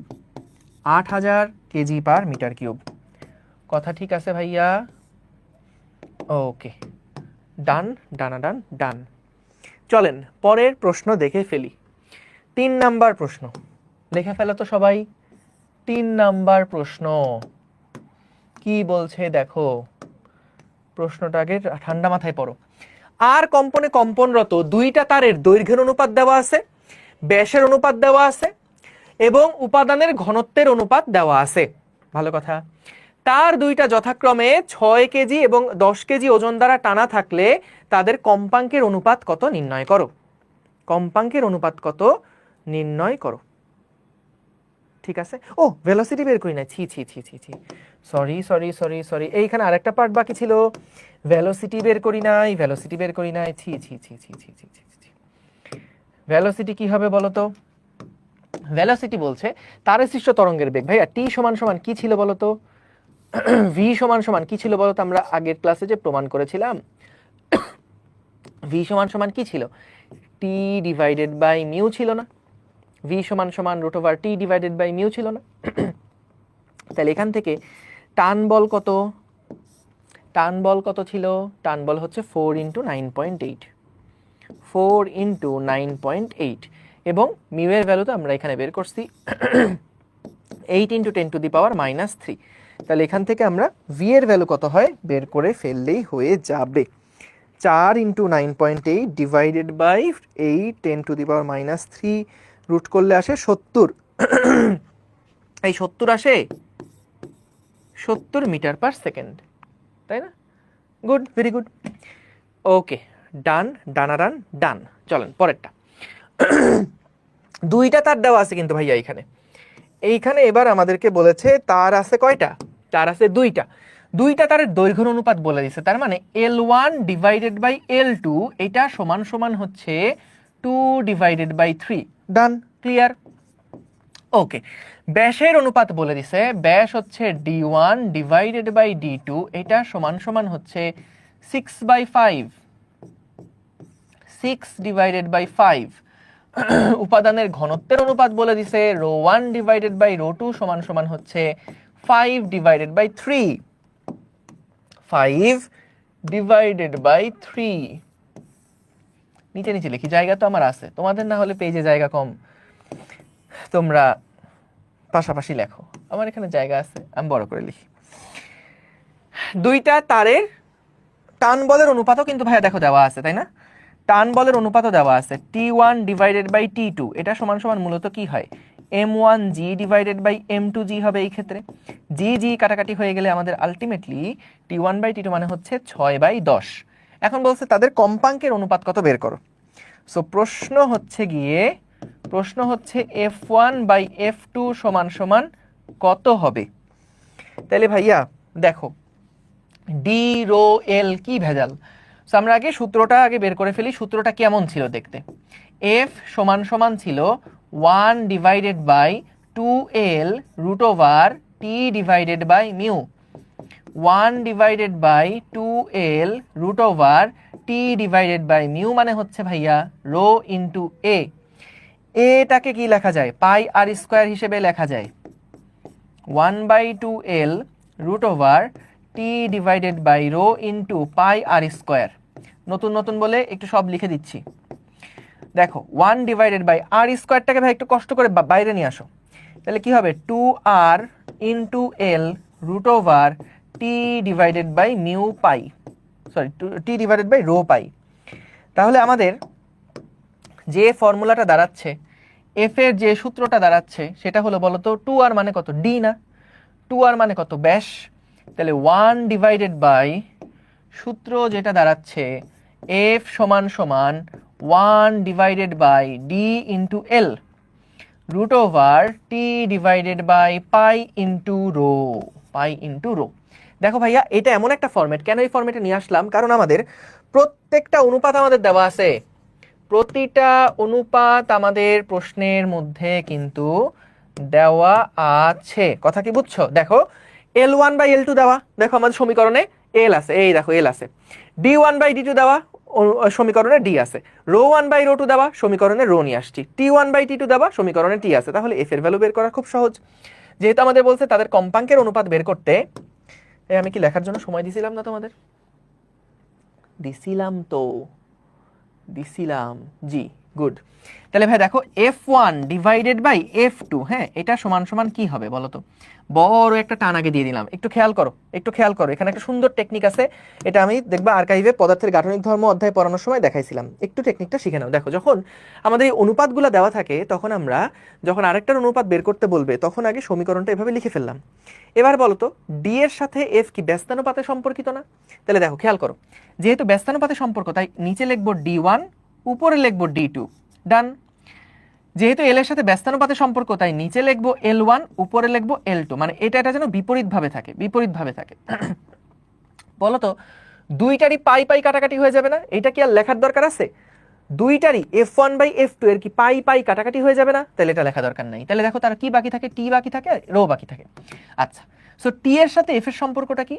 বর্গমূলের সমানুপাতিক। তাহলে এখানে হবে রুট ওভার, বা একবার, আচ্ছা থাক, দেখো root over T1 into root over T2। এবং দেখো তো রো এর সাথে এটা ব্যস্তানুপাতিক সম্পর্ক না? তাহলে এখানে হবে root over ρ2 into root over ρ1। যারা একটু চালাক তারা কি করবে জানো? এই দুইটা রুট দিয়ে হিসাব নিকাশের মধ্যে ভেজাল যাবেই না। তারা একটা রুট দিয়ে T1/T2, একটা রুট দিয়ে ρ2/ρ1 করে ফেলবে। যাই হোক, আমরা এভাবেই করলাম, আমরা বোকাশোকা মানুষ, এভাবেই করি। দেখো D2/D1, D2/D1 মানে কত বলো তো? এই যে D2/D1, এটার মানে কত বলো তো? 5/6, 5/6 ইন্টু বলতো L2/L1 মানে কত? 3/2। এই যে L2/L1 কত, এটাও নিয়ে ফেললাম। বলতো T1/T2 কত ছিল? 6/10 ছিল। তাহলে এখানে হবে root over 6/10 into root over ঘনত্ব অনুপাত কত ছিল? ρ2/ρ1 হচ্ছে 3/5। ব্যাস, এক লাইনে কিন্তু শেষ। তো এখানে f1 ডিভাইডেড বাই f2, এখান থেকে আমরা হিসাব নিকাশ করে যা রেজাল্ট হয় তাই বের করব। একটা কাজ করতে পারো, পুরাটাকে রুট নিয়ে তারপরে 5 10 50 3 6 18 এভাবে করে করতে পারো। কিন্তু আসলে কি খুব একটা লাভ আছে? আসলে কি খুব একটা লাভ আছে? খুব একটা লাভ মনে হয় নাই। সো আমরা এখান থেকে দেখি কি আসে। 15 divided by 12 into root over 2/3, না সরি 3/5। ও আচ্ছা আচ্ছা আচ্ছা, ও মজা তো, এটা তো 3/5ই হয়ে গেল। এই যে এটা 2 দিয়ে করলে 3 দুগুণে 6, একটা 5 দুগুণে 10। তাহলে এখান থেকে 5/6 ইন্টু 3/2 ইন্টু 3/5, দুইটা হয়ে গেছে না? এখানে দুইটা হয়ে গেছে না? তো তাই এই জন্য 3/5, ব্যাস হয়ে গেল। এই যে দুইটা হয়েছে, এইটা প্লাস এইটা দুইটা মিলে হয়েছে কিন্তু। তাহলে এখান থেকে 5 কাটাকাটি করে দিলাম, 3 আর হচ্ছে, হ্যাঁ এখানে হলো উপরে আসতেছে 3 3 9, 6 2 12, 9/12 কত? 9/12 হচ্ছে 3 3 9, 3 4 12, 3/4। f1/f2 এর অনুপাত হচ্ছে 3/4। বুঝছো? দেখো, হ্যাঁ ভাইয়া আমার ক্লাস যেটা আছে ওটা ফুল সিলেবাসের আছে, কিন্তু কি একটা অদ্ভুত, কলেজে তোমাদের সেমিকন্ডাক্টরও দিয়ে দিছে। সেমিকন্ডাক্টর চলতরিৎ পড়ার পরে পড়া উচিত কিন্তু। আরে কি কষ্ট। আরেকবার আরেকবার দেখাই দিই চলো। তাহলে ভাইয়া কি করলাম কাহিনী একটু দেখেন। আমাদের এখানে বলছে সবগুলার কিন্তু অনুপাতগুলা দেওয়া আছে, অনুপাত দেওয়া আছে, এগুলো লেখা কঠিন কোনো কাজ না। অনুপাতগুলা দেওয়া আছে, অনুপাতগুলা দেওয়া আছে, বলছে f1/f2 কত হবে। এখন আমরা তো ভাই এফ এর এই সূত্র জানতাম, কিন্তু এই সূত্রের মধ্যে তো রো নাই, এই সূত্রের মধ্যে তো ডি নাই। এই জন্য আমরা এই সূত্রটাকে আগে ভাঙায় আগে একটা ফর্মেটে নিয়ে আসলাম। কিভাবে ভাঙাইছি? একদম সহজ জিনিস। রো সমান সমান রো, সরি মিউ সমান সমান রো ইন্টু এ। এখানে এ মানে হচ্ছে পাই আর স্কোয়ার, আরটাকে বাইরে নিলাম, আর হলো 2r মানে ডি। তো এইরকম একটা ফর্মেট ফাইনালি আসলো, এইরকম একটা ফর্মেট ফাইনালি আসলো। এবং এটা আসার পরে আমরা এবার কি করলাম, f1/f2 যেহেতু বের করতে বলছে, f1/f2 লিখলাম, ঠিক আছে। কিন্তু দেখো আমাদের এখানে f1/f2 লিখলেও এরপরে এই লাইনটা কিভাবে লিখলাম দেখো, এফ এর সাথে ডি এর সম্পর্ক ব্যস্তানুপাতিক, তার মানে এটা 1 যদি উপরে থাকে d1 থাকবে নিচে, এফ এর সাথে ডি ব্যস্তানুপাতিক, অর্থাৎ এফ যদি নিচে থাকে তাহলে ডি2 থাকবে, ডি থাকবে উপরে, ঠিক আছে। এল, এফ এর সাথে এল এর সম্পর্ক দেখো, এফ যদি উপরে থাকে এল থাকবে নিচে, এফ যদি নিচে থাকে এল থাকে উপরে, ডান। আবার দেখো টি যদি দেখি, তাহলে এফ এর সাথে টি এর সম্পর্ক, এফ এর সাথে টি এর সম্পর্ক, সো এটা কিন্তু রুটের সাথে সম্পর্কিত। পাই পাই কাটাকাটি হয়ে গেছে, কারণ পাই তো আর পরিবর্তন হয় নাই, পাই তো সেম, পাই পাই কাটাকাটি হয়ে গেছে। সো এখানে এফ এর সাথে রো এর যে সম্পর্ক সেটা হলো f1 ব্যস্তানুপাতিক, তাই f1 এর সাথে রো 1, f2 এর সাথে রো 2। এই তো আমি জানি এটা নিয়ে ডিসকাশন গ্রুপে পোস্ট হবে যে ভাইয়া এখানে পাইটা কোথায় গেল, পাইটা কোথায় গেল, এই পাইটা কোথায় গেল তোমরা কি বুঝেছো? পাইটা কোথায় গেল তোমরা কি বুঝেছো? ভাইয়া চলো তড়িৎ স্থির তড়িৎ শেষ, সাবাস, গুড। পাইটা হলো ধ্রুবক, এইখানে একটা f1 এর জন্য পাই ছিল, f2 এর জন্য আরেকটা পাই ছিল, পাই পাই কনস্ট্যান্ট বলে কাটাকাটি হয়ে গিয়েছে, বুঝেছো? পাই হারায় গেছে, আমি শিওর এটা এই যে লিখে রাখলাম, দেখো বলবে যে ভাইয়া পাইটা কোথায় গেল, পাইটা ভাইয়া খুঁজে পাচ্ছি না। ওকে, যাই হোক চলো পরেরটা দেখে ফেলি। এটা সহজ অঙ্ক, অত্যন্ত সহজ। দেখো কি বলছে, একটা তারের দৈর্ঘ্য 100 সেন্টিমিটার, রৈখিক ঘনত্ব, এই দেখো খেয়াল করো, রৈখিক ঘনত্ব, তাহলে কি ভাইয়া এটা রো দেওয়া না মিউ দেওয়া? এটা কি রো দেওয়া নাকি মিউ দেওয়া বলো তো? হাসান হামিদ একটা কথা বলছে, আমাদের কলেজে ফার্স্ট পেপারে যেগুলো পড়াইছেন সেগুলো প্লাস ভৌতালোক বিজ্ঞান, জ্যামিতিক আলোক বিজ্ঞান, চলতরিৎ স্থিতরিৎ সবই আছে। তোমাদের কি ক্লাস 10-এ থাকতে এইচএসসি শুরু করে দিয়েছিল? তোমাদের এইচএসসি কি ক্লাস 10-এ থাকতে শুরু হয়েছিল? এই যে রো বলতেছে অনেকে, রো মানে কি ভাইয়া? রো মানে হচ্ছে m/v। ভাইয়া এককের দিকে খেয়াল করবা, যদি কনফিউশন থাকে যে কোনো প্রশ্ন বাংলায় টার্মে কিন্তু আসলে অনেক ক্ষেত্রে একটু উল্টাপাল্টা বাংলায় থাকে, সেই ক্ষেত্রে এটা ক্লিয়ার ভিউ পাওয়ার জন্য এককের দিকে তাকাবা, এককটা দেখলে বোঝা যায়। কিন্তু দেখো ভাই, রৈখিক ঘনত্ব বলে দিছে, রৈখিক ঘনত্ব গ্রাম পার সেন্টিমিটার, তার মানে কি এটা হলো এম, এটা হলো এল, m/l মানে মিউ দেওয়া, তো তার মানে এটা মিউ দেওয়া আছে, কিন্তু মিউ সমান সমান হচ্ছে 0.049 গ্রাম পার সেন্টিমিটার। এখন ধরো সাপোজ তুমি চাও যে এইটা ভাই আমি একেবারে এসআই এককে নিতে চাই, তাহলে গ্রাম পার সেন্টিমিটারকে কেমনে ভাঙাবা বলো তো? কারণ ওই যে যদি এটা তুমি এসআই এককে না নাও, তখন টানটাকে আবার ওই যে ডাইনে কনভার্ট করতে হবে। ডাইন মানে কত? 1 নিউটন সমান 10⁵ ডাইন। সো ডাইনে যদি কনভার্ট করে করতে পারো তাহলে হইলেও কোনো সমস্যা নাই, কিন্তু আমি প্রিফার করি সবসময় এসআই এককে নেওয়া, নাহলে আমার কেন জানি রাত্রে ঘুম হয় না। একটা ব্যাপার আছে না যে ধর একটা ম্যাথ করে শান্তিতে তো ঘুমানোর একটা ব্যাপার থাকে, কিন্তু এই জিনিসটা না হয় না যখন আমি এই যে এসআই একক ছাড়া ম্যাথ করি, তখন মনে হয় জীবন থেকে কি যেন নাই, হাহাকার লাগে একটা। 0.049 এক গ্রাম মানে কি বলতো? 1 গ্রাম, এটাকে কেজিতে কনভার্ট করতে হলে কি করতে হয়? 10⁻³ দিয়ে গুণ দিতে হবে না?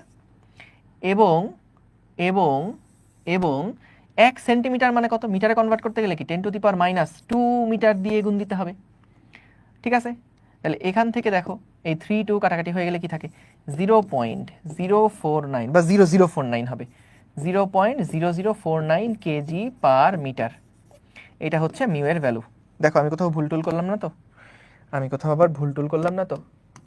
দেখো তো, হিসাব নিকাশ করিয়া দেখিও, ঠিক আছে? 0.049 তো, ঠিক আছে? ভাই এখানে রৈখিক ঘনত্ব কেন বলছে? বলছে যে ঘনত্ব যেটা আছে সেটা রৈখিক বরাবর ঘনত্ব। ঘনত্ব কথাটার মানে কি, জিনিসটা কতটুকু ঘন। সো আমাদের এখানে যে ঘনত্বটা সেটা আয়তনের সাপেক্ষে না বলে দৈর্ঘ্যের সাপেক্ষে বলছে। যেহেতু দৈর্ঘ্যের সাপেক্ষে এই জন্য সামনে একটা টার্ম অ্যাড করে দিচ্ছে রৈখিক ঘনত্ব। কথা বুঝছো? রৈখিক ঘনত্ব। হাসান খান বলেছে এইদিকে আমি ইয়ার ফাইনালে সিলেবাস জানি না। ভেরি গুড ভাইয়া, এই তো সাব্বাস সাব্বাস। আর এত পড়াশোনা করে কি হবে বলো? এত পড়াশোনা করে আর দরকার আছে? মিউ সমান সমান 0.0049। আমার হিসাব ঠিক আছে কিনা বলো, হিসাব ঠিক আছে কিনা বলো। গুড। এবার তাইলে আসো দেখি যে তারের টান বের করতে বলছে। ও আচ্ছা, কম্পাঙ্ক বলা আছে। হাই হাই, এত কিছু বলা থাকলে আসলে খারাপ লাগে বুঝছো। মনে হয় যে ওরা হয়তো ভাবতেছে, প্রশ্ন করতে হয়তো ভাবতেছে যে আমি খুব গাধা, এই কারণে এত এত এত কিছু দিয়ে দিছে। নিজের খুব ছোট ছোট লাগে যখন বেশি ডেটা দিয়ে দেয়। আবার কম ডেটা দিলে দেখা যায় পারা যায় না, এক মহা মুশকিল। 200 হার্জ কম্পাঙ্কের সুর নিঃসৃত হয়, ঠিক আছে। তারের টান এবং আর তরঙ্গের বেগ বের করতে বলছে। ভাইয়া টান সমান সমান কি? এই টান বের করতে বলছে। আমাদের কম্পাঙ্ক যেহেতু দেওয়া আছে, এফ সমান সমান 1/1/1 এল দেওয়া আছে। বাহ কি সুন্দর। 1/2L √T/μ। তাহলে এখান থেকে আমাদের এফ এর মান দেওয়া আছে 200, 1/100 সেন্টিমিটার মানে 1 মিটার, তাহলে 2 × 1। এখানেও প্রশ্ন করবে আমি শিওর যে ভাইয়া এখানে 100 সেন্টিমিটার দেওয়া আছে কিন্তু আপনি ওখানে কেন 1 লিখলেন?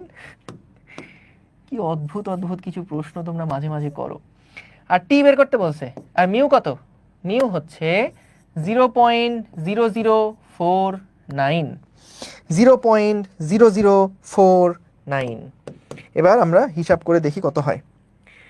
200 × 2 স্কয়ার ইন্টু 0.0049 আসছে। টি এর মান কত আসছে বলো? 784 আসছে না? 784। Good, 784 Newton. ঠিক আছে ভাইয়া, ক্লিয়ার? সবাই কি ক্লিয়ার? আর তরঙ্গের বেগ নির্ণয় করতে বলেছে। সো ভাইয়া আর তরঙ্গের বেগ ভি সমান সমান √T/μ। ভি সমান সমান √T/μ। তাহলে বেগ যেহেতু বের করতে বলেছে, কখনোই মনে করবা না এটা স্থির তরঙ্গের বেগ। স্থির তরঙ্গের বেগ বললে প্রশ্নের মধ্যে যদি উল্লেখ করে দেয় স্থির তরঙ্গের বেগ কত, তাহলে সোজাসুজি 0 বসায় দিবা। যদি বলে স্থির তরঙ্গের বেগ, স্থির তরঙ্গের কম্পাঙ্ক হতে পারে, স্থির তরঙ্গের তরঙ্গ দৈর্ঘ্য হতে পারে। স্থির তরঙ্গের কম্পাঙ্ক তরঙ্গ দৈর্ঘ্য দুইটাই কিন্তু মূল তরঙ্গের তরঙ্গ দৈর্ঘ্য এবং কম্পাঙ্কের সমান হয়, এগুলো আমরা দেখছি। কিন্তু স্থির তরঙ্গের কিন্তু কোনো বেগ নাই, তারা একই জায়গায় থেকে কি করে? লাফালাফি করে। সো যখন বলবে আর তরঙ্গের বেগ, তার মানে প্রোগ্রেসিভ ওয়েভ। দেখো আর তরঙ্গ কিন্তু আমাদের যে একটা তরঙ্গ সেটার কথা বলে সবসময়। তো ভাইয়া টি এর মান কত? 784। এবং ভাইয়া মিউ এর মান কত? 0.0049। সো এখান থেকে আমরা যদি হিসাব করি 0.0049 রুট করে ফেললাম, আসে 400। ভি এর মান আসে 400 মিটার পার সেকেন্ড। কথা কি ক্লিয়ার নাকি ভেজাল আছে?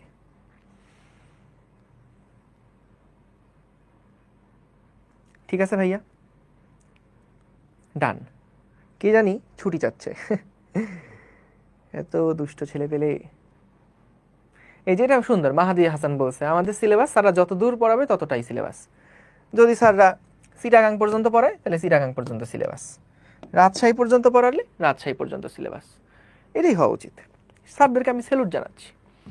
ওকে ভাইয়া, এইবার আসেন আমরা এর আগের দিন বলেন তো যেই টাইপের কম্পনটা দেখেছিলাম সেই টাইপের কম্পনে কিন্তু আমাদের দুইটা প্রান্ত ছিল বদ্ধ প্রান্ত, দুইটা প্রান্ত ছিল ক্লোজড এন্ড বা বদ্ধ প্রান্ত। এইবার আমরা এমন একটা ধরনের স্থির তরঙ্গ নিয়ে আলোচনা করব যেখানে আমাদের এক প্রান্ত থাকবে মুক্ত আর এক প্রান্ত থাকবে বদ্ধ, এবং আবার আরেকটা কেস নিয়ে আলোচনা করব যেখানে আমাদের দুইটা প্রান্তই থাকবে মুক্ত। সো সেই ক্ষেত্রে আমাদের কম্পাঙ্কগুলো কিভাবে পরিবর্তন হবে। যেমন তোমাদের মনে আছে নিশ্চয়ই, আমরা যখন এই তারের ক্ষেত্রে দেখছিলাম, টানা তারের ক্ষেত্রে কম্পাঙ্কগুলো দেখছিলাম, তখন বলতো প্রথমটা ছিল F1, পরেরটা ছিল 2 × F1, তারপরটা ছিল 3 × F1। এইভাবে করে কিন্তু কম্পাঙ্কটা পরিবর্তন হয়েছিল।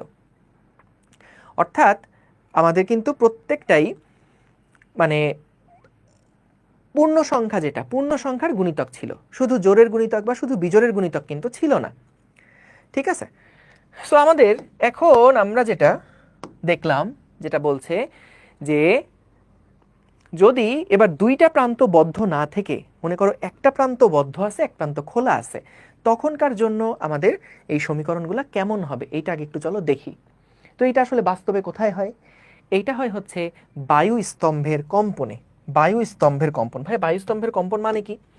মানে মনে করো আমাদের কাছে এটা বিভিন্নভাবে এটা থাকতে পারে, হ্যাঁ একটু বলে নেই। সো মনে করো আমাদের কাছে একটা এরকম একটা মনে করো নল আছে, বুঝছো? এই নলের মধ্যে মনে করো আমাদের কি আছে? পানি আছে, বুঝছো? পানি আছে। এখন খেয়াল করো এই যে একটা পাইপ বা এই যে একটা নল, এই নলের উপরে কিন্তু কিছু বায়ু স্তম্ভ আছে বা উপরে কিন্তু বায়ু আছে ভাইয়া। এবং এই উপরে যে বায়ুটা আছে এই বায়ুটা কিন্তু আসলে তারা মুক্ত, তারা যে কোনোভাবে চলাচল করতে পারে। এই উপরের বায়ুটা কিন্তু এরা হচ্ছে ফ্রি এয়ার, এরা একদম মুক্ত। কিন্তু বলতো আমাদের ভিতরে যে সমস্ত বায়ুগুলো আছে, ভিতরে যে সমস্ত বায়ুর কণাগুলো আছে, এটা দিলে পানির মতন হয়ে যাচ্ছে, ভিতরে যে সমস্ত বায়ুর স্তম্ভের কণাগুলা আছে তারা কিন্তু একটু আবদ্ধ অবস্থায় আছে, এরা কিন্তু একটু বাউন্ড একটা অবস্থায় আছে, বদ্ধ একটা অবস্থার মধ্যে তারা আছে। ঠিক আছে, তারা বদ্ধ একটা অবস্থার মধ্যে আছে। তো আমরা যে বায়ু স্তম্ভের কথা বলছি না, বায়ু স্তম্ভ এটার মানেটা কি?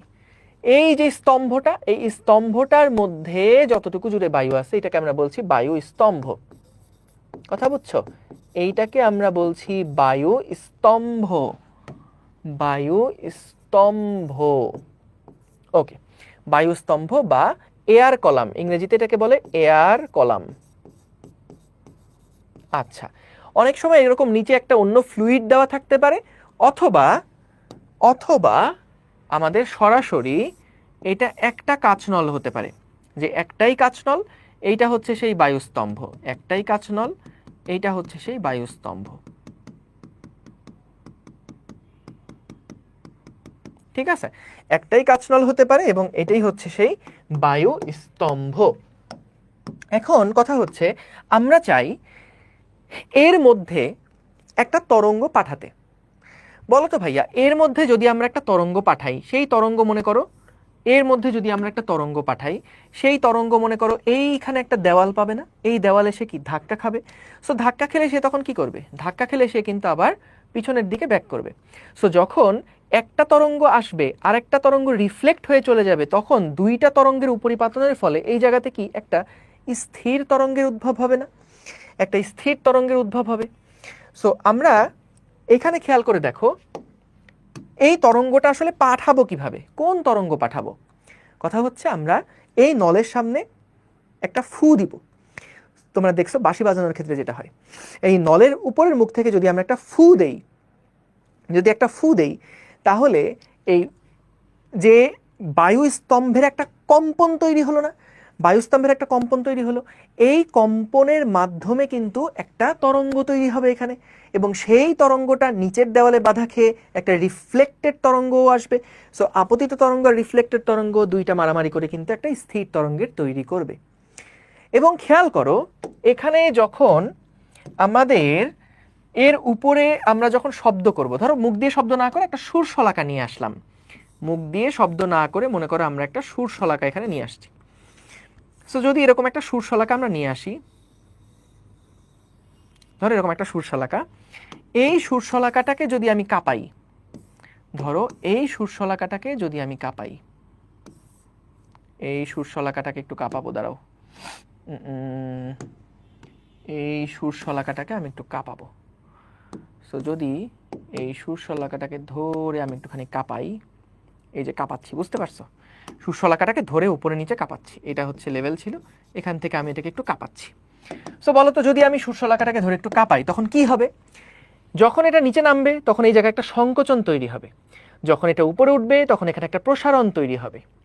বলতো অনুদৈর্ঘ্য যে সমস্ত তরঙ্গগুলা আছে অনুদৈর্ঘ্য যে সমস্ত তরঙ্গগুলো আছে সেইগুলা কীরকম সংকোচন প্রসারণের মাধ্যমে তরঙ্গটা সামনে পিছনে আগায় না? আমরা জানি অনুপ্রস্থ তরঙ্গ যেগুলা সেগুলা কিন্তু ওই যে তরঙ্গ শীর্ষ এবং তরঙ্গ খাজ এই দুইটার মাধ্যমে তরঙ্গটা বাম দিক থেকে ডান দিকে বা একদিক থেকে একদিকে প্রোপাগেট করে। কিন্তু যেটা অনুদৈর্ঘ্য তরঙ্গ সেটা কি হয়, মাধ্যমের কণাগুলোকে কিন্তু তারা সংকোচন প্রসারণ সংকোচন প্রসারণ সংকোচন প্রসারণের মাধ্যমে সামনের দিকে অগ্রসর করায়। সো তাহলে দেখো আমাদের এখানে যখন একটা শূন্যশলাকাকে আমি হাতুড়ি দিয়ে ধরো বাড়ি দিছি, সো বাড়ি দেওয়ার ফলে কি হয়েছে, এইখানে আমাদের যেই কাছাকাছি বায়ুস্তম্ভগুলো ছিল যখন এই শূন্যশলাকাটা নিচে নামছে তখন বায়ুটা সংকুচিত হয়েছে, যখন এটা উপরে উঠছে তখন বায়ুটা স্তম্ভটা প্রসারিত হয়েছে। এই সংকোচন প্রসারণ একটা তরঙ্গ আকারে কিন্তু নিচের দিকে যখন গেছে তখন এখান থেকে আবার বাধা পেয়ে আরেকটা সংকোচন প্রসারণ উপরের দিকে আসছে। সো এর প্রভাবে কিন্তু এখানে দুইটা তরঙ্গের উপরিপাতনের ফলে একটা স্থির তরঙ্গের উদ্ভব হয়েছে। এখন কথা হচ্ছে যে ভাইয়া এইখানে যে আমাদের অনুদৈর্ঘ্য তরঙ্গ দিয়ে যদি আমরা এটা একটু বুঝতে চাই তখন না আমাদের মাথায় প্যাঁচ লেগে যাবে, তখন জিনিসটা আরও কমপ্লেক্স হয়ে যাবে। এই কারণে যদিও এটা বায়ুস্তম্ভের কম্পন বা শব্দের কম্পন, বলতো শব্দটা কি আসলে অনুদৈর্ঘ্য তরঙ্গ না অনুপ্রস্থ তরঙ্গ? বলতো শব্দটা এটা কি আসলে অনুদৈর্ঘ্য না অনুপ্রস্থ? শব্দটা কিন্তু ওই যে সংকোচন প্রসারণের মাধ্যমে বায়ুস্তম্ভের মধ্য দিয়ে অগ্রসর হয়, তাই এটা কিন্তু অনুদৈর্ঘ্য তরঙ্গ, তাই না, অনুদৈর্ঘ্য তরঙ্গ। সো আমাদের এখানে শব্দের যেহেতু স্থির তরঙ্গ দেখছি তাই এটা মাথায় রাখবে, এটা কিন্তু অনুদৈর্ঘ্যের স্থির তরঙ্গ। কিন্তু অনুদৈর্ঘ্যের স্থির তরঙ্গ উপরিপাতন হইলে কি কি হবে এইটা নিয়ে কমপ্লেক্স চিন্তা করার দরকার নাই। আমরা কি করব, আমরা অনুদৈর্ঘ্যটাকেই মনে করব এটা একটা অনুপ্রস্থের তরঙ্গের মতন, তাই এটাকে একদম সিম্পলিফাইডভাবে আমরা আঁকবো এভাবে যে ঠিক আছে ভাই অনুদৈর্ঘ্য তরঙ্গ তো ছিলই, কিন্তু বেসিক আইডিয়া তো সেম, ওইখানে ছিল সংকোচন প্রসারণ আর এখানে হচ্ছে তরঙ্গ শীর্ষ তরঙ্গ খাজ। সো তাই আমরা এখানে যখন স্থির তরঙ্গের হিসাব নিকাশ করব তখন আমরা অনুদৈর্ঘ্য দিয়ে হিসাব নিকাশ করতে যাব না, আমরা কি দিয়ে হিসাব করব, আমরা অনুপ্রস্থ ধরেই হিসাব নিকাশ করে ফেলবো। কথা ঠিক আছে, অনুপ্রস্থ ধরেই হিসাব নিকাশ করে ফেলবো। সো নিচে ফ্লুইড থাকলে থাকতে পারে, কোনো কোনো বইতে ফ্লুইড দেখে আবার অন্য কিছু হবে এটা মনে করো না, আবার কোনো কোনো বইতে ফ্লুইড নাও থাকতে পারে। নিচের দিকে এটা একদম ফিক্সড একটা দেওয়ালে গিয়েও ধাক্কা খেতে পারে আর কি। তো ঠিক আছে, তো এই যে আমরা একটা বায়ুর স্তম্ভ নিলাম বা একটা কাচনল নিলাম, এই কাচনলের যে দৈর্ঘ্যটা আছে না, এই দৈর্ঘ্যটাকে আমি মনে করো বললাম ভাইয়া দৈর্ঘ্যটা হচ্ছে গিয়ে স্মল এল। কেমন, দৈর্ঘ্য হচ্ছে গিয়ে স্মল এল, ভালো কথা। এখন তোমাদের কি মনে আছে যেই জায়গাটাতে বদ্ধ প্রান্ত থাকে সেইখানে কি আসলে স্থির তরঙ্গের নোড তৈরি হয় নাকি অ্যান্টি নোড তৈরি হয়? বলো তো, নোড তৈরি হয় নাকি অ্যান্টি নোড তৈরি হয়? যেই জায়গাতে, ভেরি গুড, যেই জায়গাতে আমাদের বদ্ধ প্রান্ত থাকে সেখানে কিন্তু নোড তৈরি হয়, কারণ ওই কণাটা তো বেশি কাঁপতে পারে না। তাহলে যেই কণাটা কাঁপতে পারবে না সেটা তাহলে নোডের মতন আচরণ করবে। সো আমাদের যখন আমরা এই পাশ থেকে একটা ফু দেই, যখন এই পাশ থেকে একটা ফু দিলাম, সে ফু দেওয়ার সময় কিন্তু এই প্রান্তে একটা নোড তৈরি হবে। কেন ভাইয়া নোড তৈরি হবে কেন? কারণ ওই যে এই পাশ থেকে তরঙ্গ আসবে, এ পাশে আবার তরঙ্গ ব্যাক করবে, সো দুইটা তরঙ্গের উপরিপাতনের ফলে এখানে কিন্তু একটা নোড তৈরি হবে। এবং সব ক্ষেত্রে এইটা কিন্তু একটা ওপেন স্পেস, ওপেন জায়গা। সো এই ওপেন জায়গাতে বলতো বিস্তারটা কি সর্বোচ্চ হয় না? তাহলে বিস্তার যদি সর্বোচ্চ হয় এই জায়গাতে তৈরি হবে আমাদের অ্যান্টিনোড বা সুস্পন্দ বিন্দু, এখানে তৈরি হবে নিস্পন্দ বিন্দু, এখানে তৈরি হবে সুস্পন্দ বিন্দু। কারণ মনে আছে মুক্ত প্রান্তে কি ছিল, মুক্ত প্রান্তে সবসময় কিন্তু একটা সর্বোচ্চ বিস্তারে এটা ওঠানামা করতো। ভালো কথা। তাহলে আসো আমরা প্রথমে যেমনটা তারের জন্য দেখছিলাম যে তার যখন কাঁপে তার কিন্তু বিভিন্ন মোডে কাঁপতে পারে, তার কিন্তু বিভিন্নভাবে কাঁপতে পারে। তার হচ্ছে তোমার কখনো F1 কম্পাঙ্ক তৈরি করে কাঁপতে পারে, কখনো F2 কম্পাঙ্ক তৈরি করে কাঁপতে পারে, এবং F1 এর সাথে F2 সম্পর্ক কি এগুলো আমরা দেখছিলাম।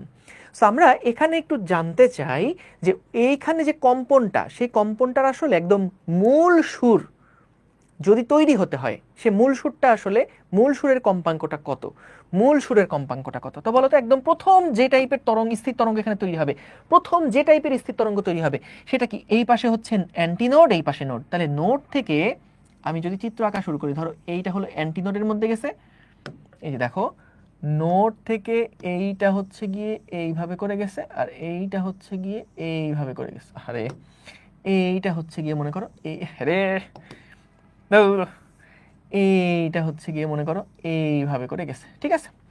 তাহলে বলো তো ভাইয়া, আমাদের এখানে যদি আমরা কম্পাঙ্ক বের করতে চাই, এফ সমান সমান তো ভি ডিভাইডেড বাই ল্যামডা, তো আমাদের ভি ডিভাইডেড বাই ল্যামডার মানটা বের করতে হবে। সো বলো তো দেখি, আমাদের এইটা আসলে তরঙ্গের কত অংশ, এই স্মল এল এইটা সমান সমান কি আসলে ল্যামডা বাই 4 না? বলো তো, এই দেখো এই যে এইটুকু অংশ, এইটুকু অংশটা কি ল্যামডা বাই 4 না? কিভাবে? আমরা কিন্তু এটা জানি যে একটা সুস্পন্দ বিন্দু এবং একটা নিস্পন্দ বিন্দু দুইটার মধ্যে দূরত্ব কত হয়? ল্যামডা বাই 4 হয়, ল্যামডা বাই 4 হয়। ভিজুয়ালাইজ করতে পারতেছেন? একটু পরে সিমুলেশন আছে, দেখবা সুন্দর ভিজুয়ালাইজেশন করতে পারবে। এই দেখো, এই যে দেখবা এখান থেকে আমরা একটু পরে এটাতে আসবো, কোনো চিন্তা করো না, এত প্যারা খাও কেন ভাইয়া, একটু দেখে নাও। সো আমাদের এখানে যেটা বলছিলাম যে এই জায়গাটাতে একটা জাস্ট নল আছে, একটা নল, এই নলের একপাশে আমরা শব্দ করছি এবং শব্দটা যদি মূল সুর তৈরি করে তাহলে তার কম্পাঙ্ক কত, অর্থাৎ একদম বেসিক প্রথম টাইপের একটা স্থির তরঙ্গ যদি তৈরি করতে হয় তাহলে এই পাশে একটা নোড, এই পাশে একটা অ্যান্টিনোড থাকতে হবে। তাহলে একটা নোড একটা অ্যান্টিনোডের মধ্যবর্তী দূরত্ব কত হয়? Lambda by 4। তাহলে ল্যামডা বাই 4 হলে এল এর মানটা কত? ল্যামডার মান বসাতে হবে। তাহলে ল্যামডার মান কত হচ্ছে? ল্যামডার মান হচ্ছে 4L। তাহলে আমরা এখান থেকে পেলাম এটা হচ্ছে 4L। সো এটা হলো আমাদের প্রথম টাইপের যে কম্পাঙ্ক গেল সেইটা, ঠিক আছে। এটা হলো প্রথম টাইপের যে কম্পাঙ্ক গেল সেইটা, ডান। এইবার আসো আমরা দ্বিতীয় টাইপের কম্পাঙ্কটা দেখে ফেলি, দ্বিতীয় টাইপের কম্পাঙ্কটা দেখে ফেলি। দেখো, সো বলো তো এইবার আমাদের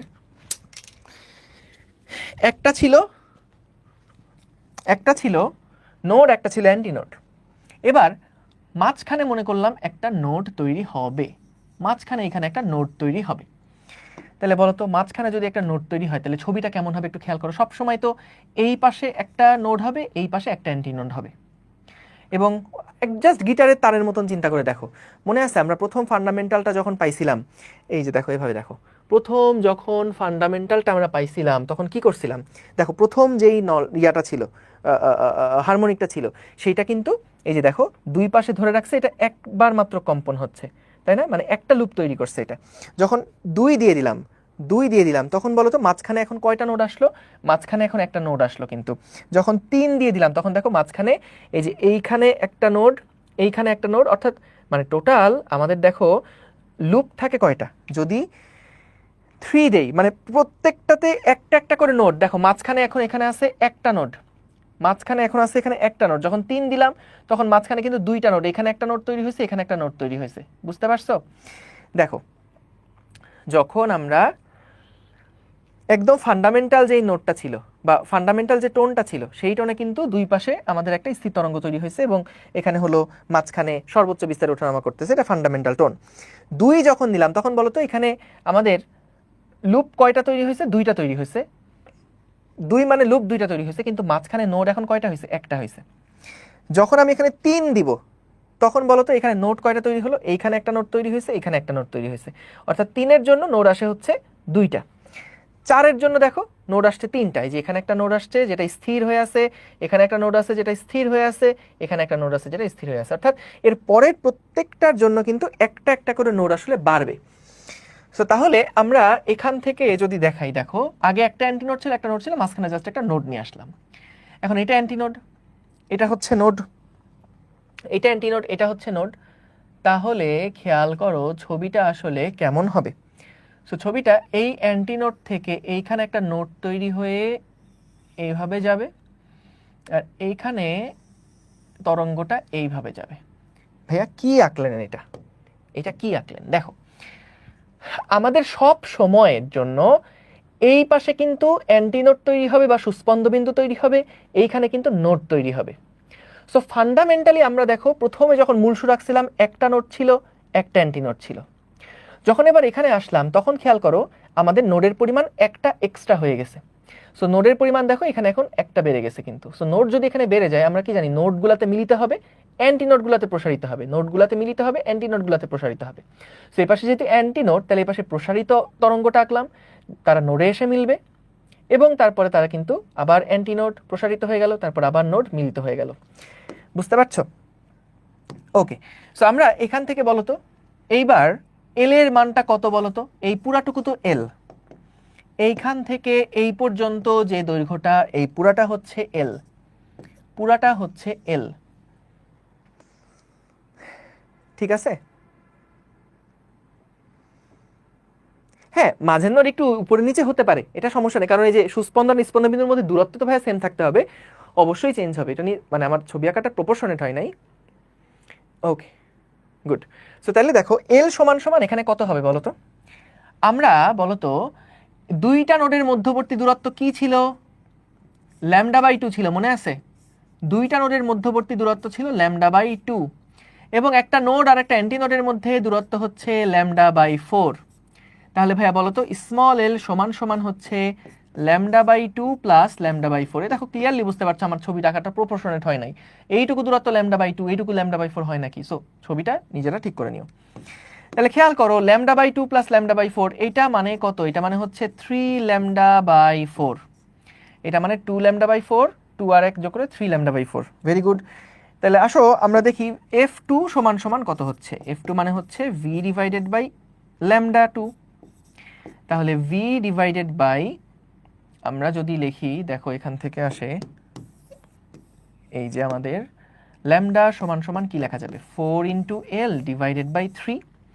তাহলে ল্যামডার ভ্যালু আমরা এখানে লিখতে পারবো v divided by 4l divided by 3, মানে ওটা উপরে চলে যাবে, 3 হয়ে যাবে। এখন তাহলে বলো তো এই যে টার্মটা ছিল, এই টার্মটা আসলে কি? v/4l, এই টার্মটা আসলে কি? f1 না? তাহলে আমরা এখানে লিখতে পারি f2 সমান সমান 3 ইন্টু f1 কিন্তু। হ্যাঁ, এখানে আমরা লিখতে পারি f2 সমান সমান 3 ইন্টু f1। তাহলে বলো তো আমাদের মূল সুরের যে কম্পাঙ্কটা সেটা হচ্ছে যা হবে, পরবর্তী কম্পাঙ্কটা ফাঁপানলের ক্ষেত্রে পরবর্তী কম্পাঙ্কটা কিন্তু মূল সুরের 3 গুণ হবে। পরবর্তী কম্পাঙ্কটা হবে মূল সুরের 3 গুণ। ঠিক আছে, মূল সুরের 3 গুণ হয়ে যাচ্ছে। আচ্ছা, গুড। বলো তো এবার পরেরটার জন্য ছবিটা এঁকে ফেলো তো দেখি, পরেরটার ছবিটা দেখি আঁকতে পারো কিনা, পরেরটার ছবিটা দেখি আঁকতে পারো কিনা, দেখি তো, চেষ্টা করে দেখো তো আঁকতে পারো কিনা। দেখো ভাইয়া এইখানে একটা নোড, আরেকটা নোড বাড়বে, এখন আরেকটা নোড বাড়বে, আরেকটা নোড বাড়বে। ঠিক আছে, নোডগুলোর মধ্যে দূরত্ব ঠিক রাখলে হলে এটাতে অ্যান্টি নোড। সো আমাদের এখানে ছবিটা তাহলে কেমন হবে দেখো, এই যে পাশে অ্যান্টি নোড, এই পাশে বড় তরঙ্গ। সো এইখান থেকে এই পাশে গেল, ঘুরে এখানে আসবে, এখানে আসবে, তারপর এখানে গেল, আবার এখান থেকে এই দিকে গেল, এই দিকে গেল, এই দিকে গেল, এই, বুঝছো? আচ্ছা দেখো আমাদের তরঙ্গটা কিন্তু এই যে লুপগুলা তৈরি করছে, লুপগুলা কিন্তু একই সাথে না, এটা তো বুঝছো? এই দেখো লুপগুলা কিন্তু একই সাথে না, একই তার কিন্তু উপরে নিচে ওঠানামা করতেছে, আর আমাদের কাছে দেখে মনে হচ্ছে একটা লুপ, আমাদের কাছে দেখে মনে হচ্ছে এটা একটা লুপ। যেমন আমি যদি এই লেন্থটাকে কমাই দেই তাইলে হচ্ছে বাড়বে, এই দেখো এটা কিন্তু দেখে মনে হচ্ছে লুপ, আমরা লুপের ছবিটা আঁকছি, কিন্তু আসলে কি একটাই তার, সেটা আপ ডাউন করতেছে, সেইটা আপ ডাউন করছে। সো এখানেও কিন্তু তরঙ্গটা যেটা, সেই বায়ুর স্তম্ভগুলা কিন্তু এইভাবে করে চলাফেরা করবে। ঠিক আছে, দেখো তাহলে এবার আমাদের দড়ির যে দৈর্ঘ্য ভাইয়া সেটা তো, বা দড়ির দৈর্ঘ্য বলছি, আমাদের টিউবের যে দৈর্ঘ্য সেটা তো আগের মতনই আছে, কিন্তু বলতো এই এল সমান সমান এখন কত হচ্ছে? এল সমান সমান এখন কত হচ্ছে? এই পাশ থেকে এইটুকু যেই দূরত্ব নোড টু নোড, এটা হলো λ/2। আবার একটা নোড টু নোড দূরত্ব, এটাও হচ্ছে λ/2। আর একটা নোড টু নোডের দূরত্বের অর্ধেক, তাহলে λ/4। তাহলে এটা হলো 2λ/4, এটাও 2λ/4, এটা 1λ/4, তার মানে কত? 5λ/4। এটা হলো এল এর ভ্যালু। তাহলে এল সমান ল্যামডা সমান সমান কত হচ্ছে? 4l divided by 5। তাহলে ভি সমান সমান কত হচ্ছে, বা এফ সমান সমান কত হচ্ছে? f3 সমান সমান কত হচ্ছে? ভি ডিভাইডেড বাই ল্যামডা, বা ভি ডিভাইড বা 5v divided by 4l, 5v divided by 4l। V by 4l মানে আবার কত? v/4l মানে আবার কত? এটা হচ্ছে গিয়ে f2, এটা হচ্ছে গিয়ে f2, তাহলে সরি f1। তাহলে খেয়াল করো আমাদের এখানে প্যাটার্নটা যদি লক্ষ্য করো, তাহলে দেখো প্রথম যে কম্পাঙ্কটা ছিল, পরের কম্পাঙ্কটা হচ্ছে প্রথমটার 3 গুণ, তারপরের কম্পাঙ্কটা হচ্ছে 5 গুণ। এভাবে করে যদি আগাতে থাকো তাহলে দেখবা পরেরটা হবে 7 গুণ, তারপরটা হবে 9 গুণ, অর্থাৎ বিজোড় গুণিতক আকারে কিন্তু এখানে আমরা ফ্রিকোয়েন্সিগুলো পাচ্ছি। তাহলে আমাদেরকে যদি বলে যে ভাই তুমি এরকম ফাঁপা বায়ুস্তম্ভের জন্য বা একমুখ খোলা বায়ুস্তম্ভের জন্য কম্পাঙ্কগুলার যে অনুপাত সেই অনুপাতগুলা কত হবে সেটা লেখো, বা F1 is to F2 is to F3, তাহলে কি হবে F1 is to F2 মানে হচ্ছে 3 into F1 is to 5 into F1, তাহলে এখান থেকে আসে 1 is to 3 is to 5। এভাবে করে দেখো আমরা যদি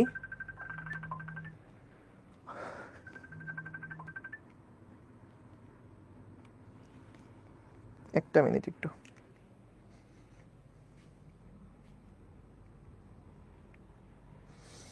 ওকে।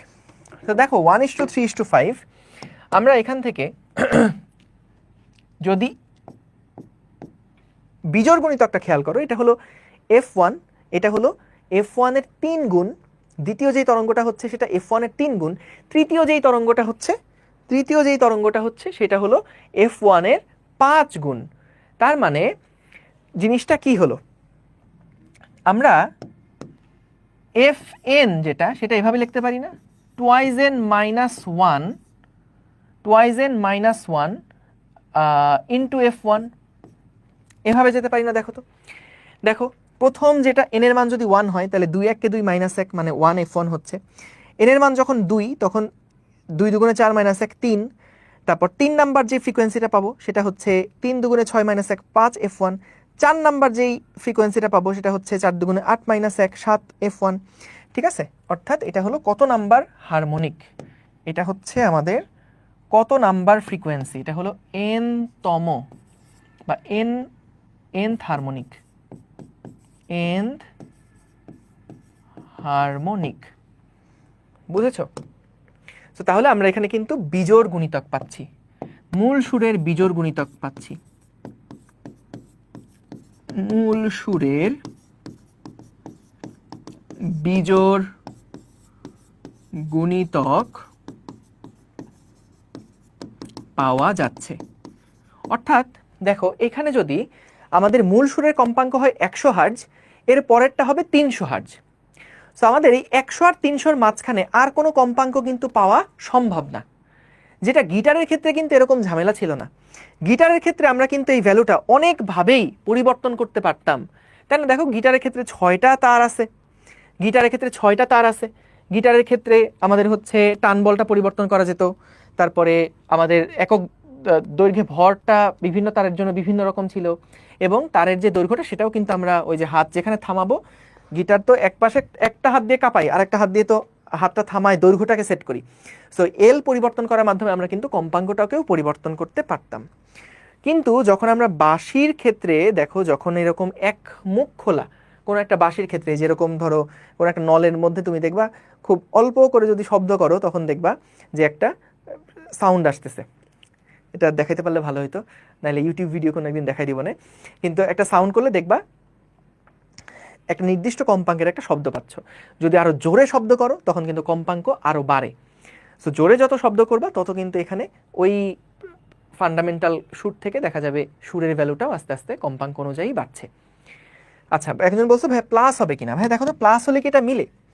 যে যদি প্লাস হয় তাহলে 2 1 কে 2, তখন এন এর মানটা 0 থেকে শুরু করতে হবে, এই আর কি। তখন এন এর মানটা 0 থেকে শুরু করতে হবে। হ্যাঁ ভাইয়া আমি ক্লাসে। ঠিক আছে, ওকে, বুঝতে পারছো?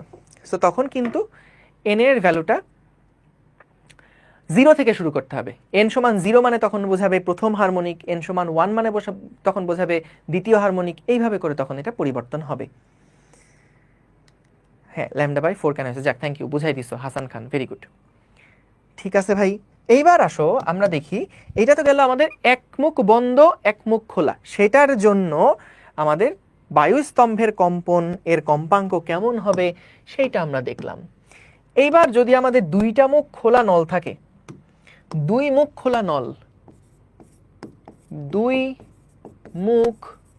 খোলা নলের ক্ষেত্রে বায়ুস্তম্ভের কম্পন, দুই মুখ খোলা নলের ক্ষেত্রে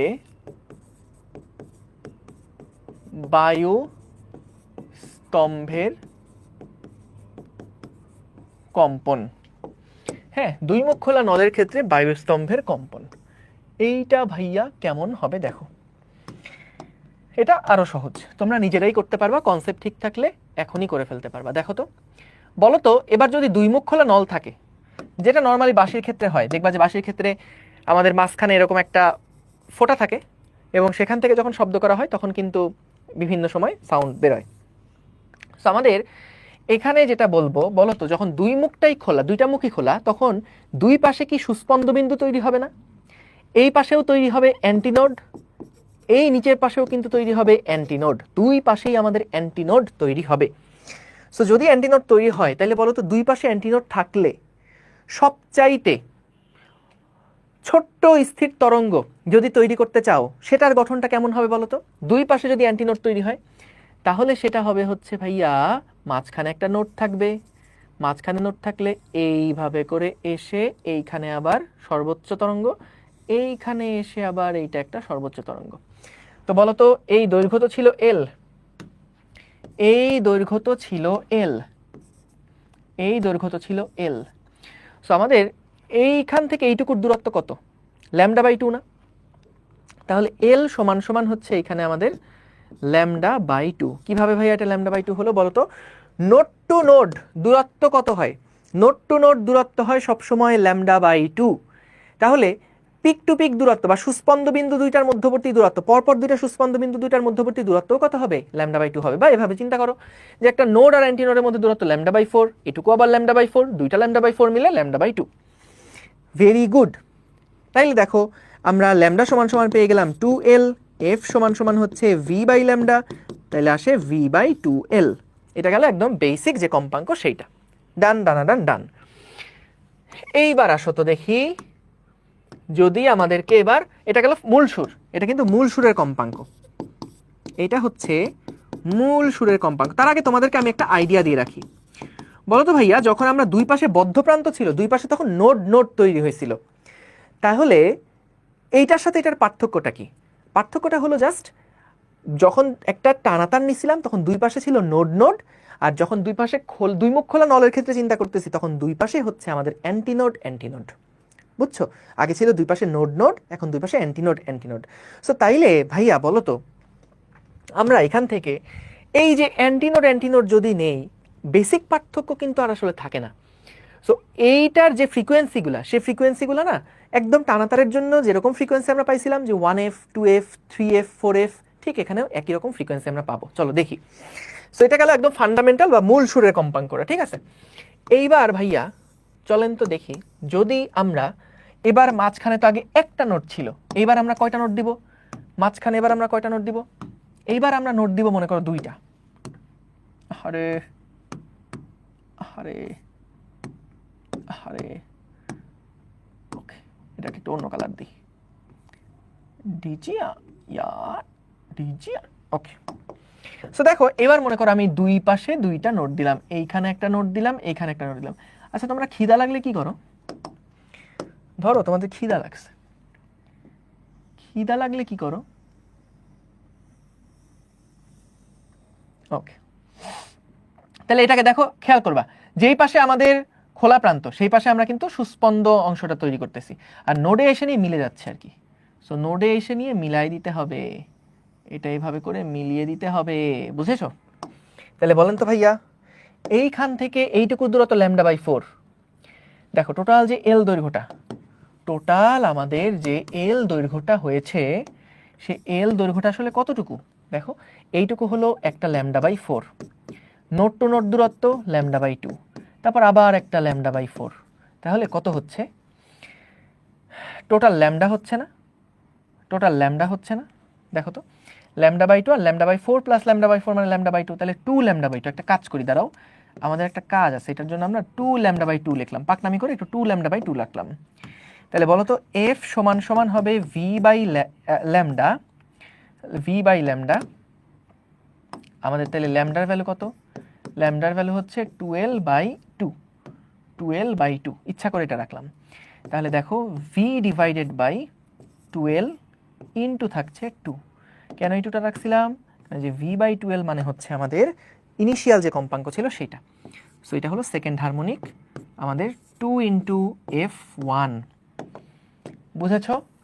আমরা প্রথম কম্পাঙ্ক যেটা পেলাম তার দ্বিগুণ কম্পাঙ্ক কিন্তু আমরা আবার এখানে পেয়েছি, দ্বিগুণ কম্পাঙ্কই আমরা আবার এখানে পেয়েছি, বুঝেছ? বাহ, তোমরা খিদা লাগলে খাবার খাও, ওয়াও, জেনে অবাক হলাম। এবার বলো, দুইটা তরঙ্গ মানে দুইটা নোড নিছিলাম, এবার কয়টা নোড নিব? এবার 3টা নোড নিব, 1টা 2টা 3টা।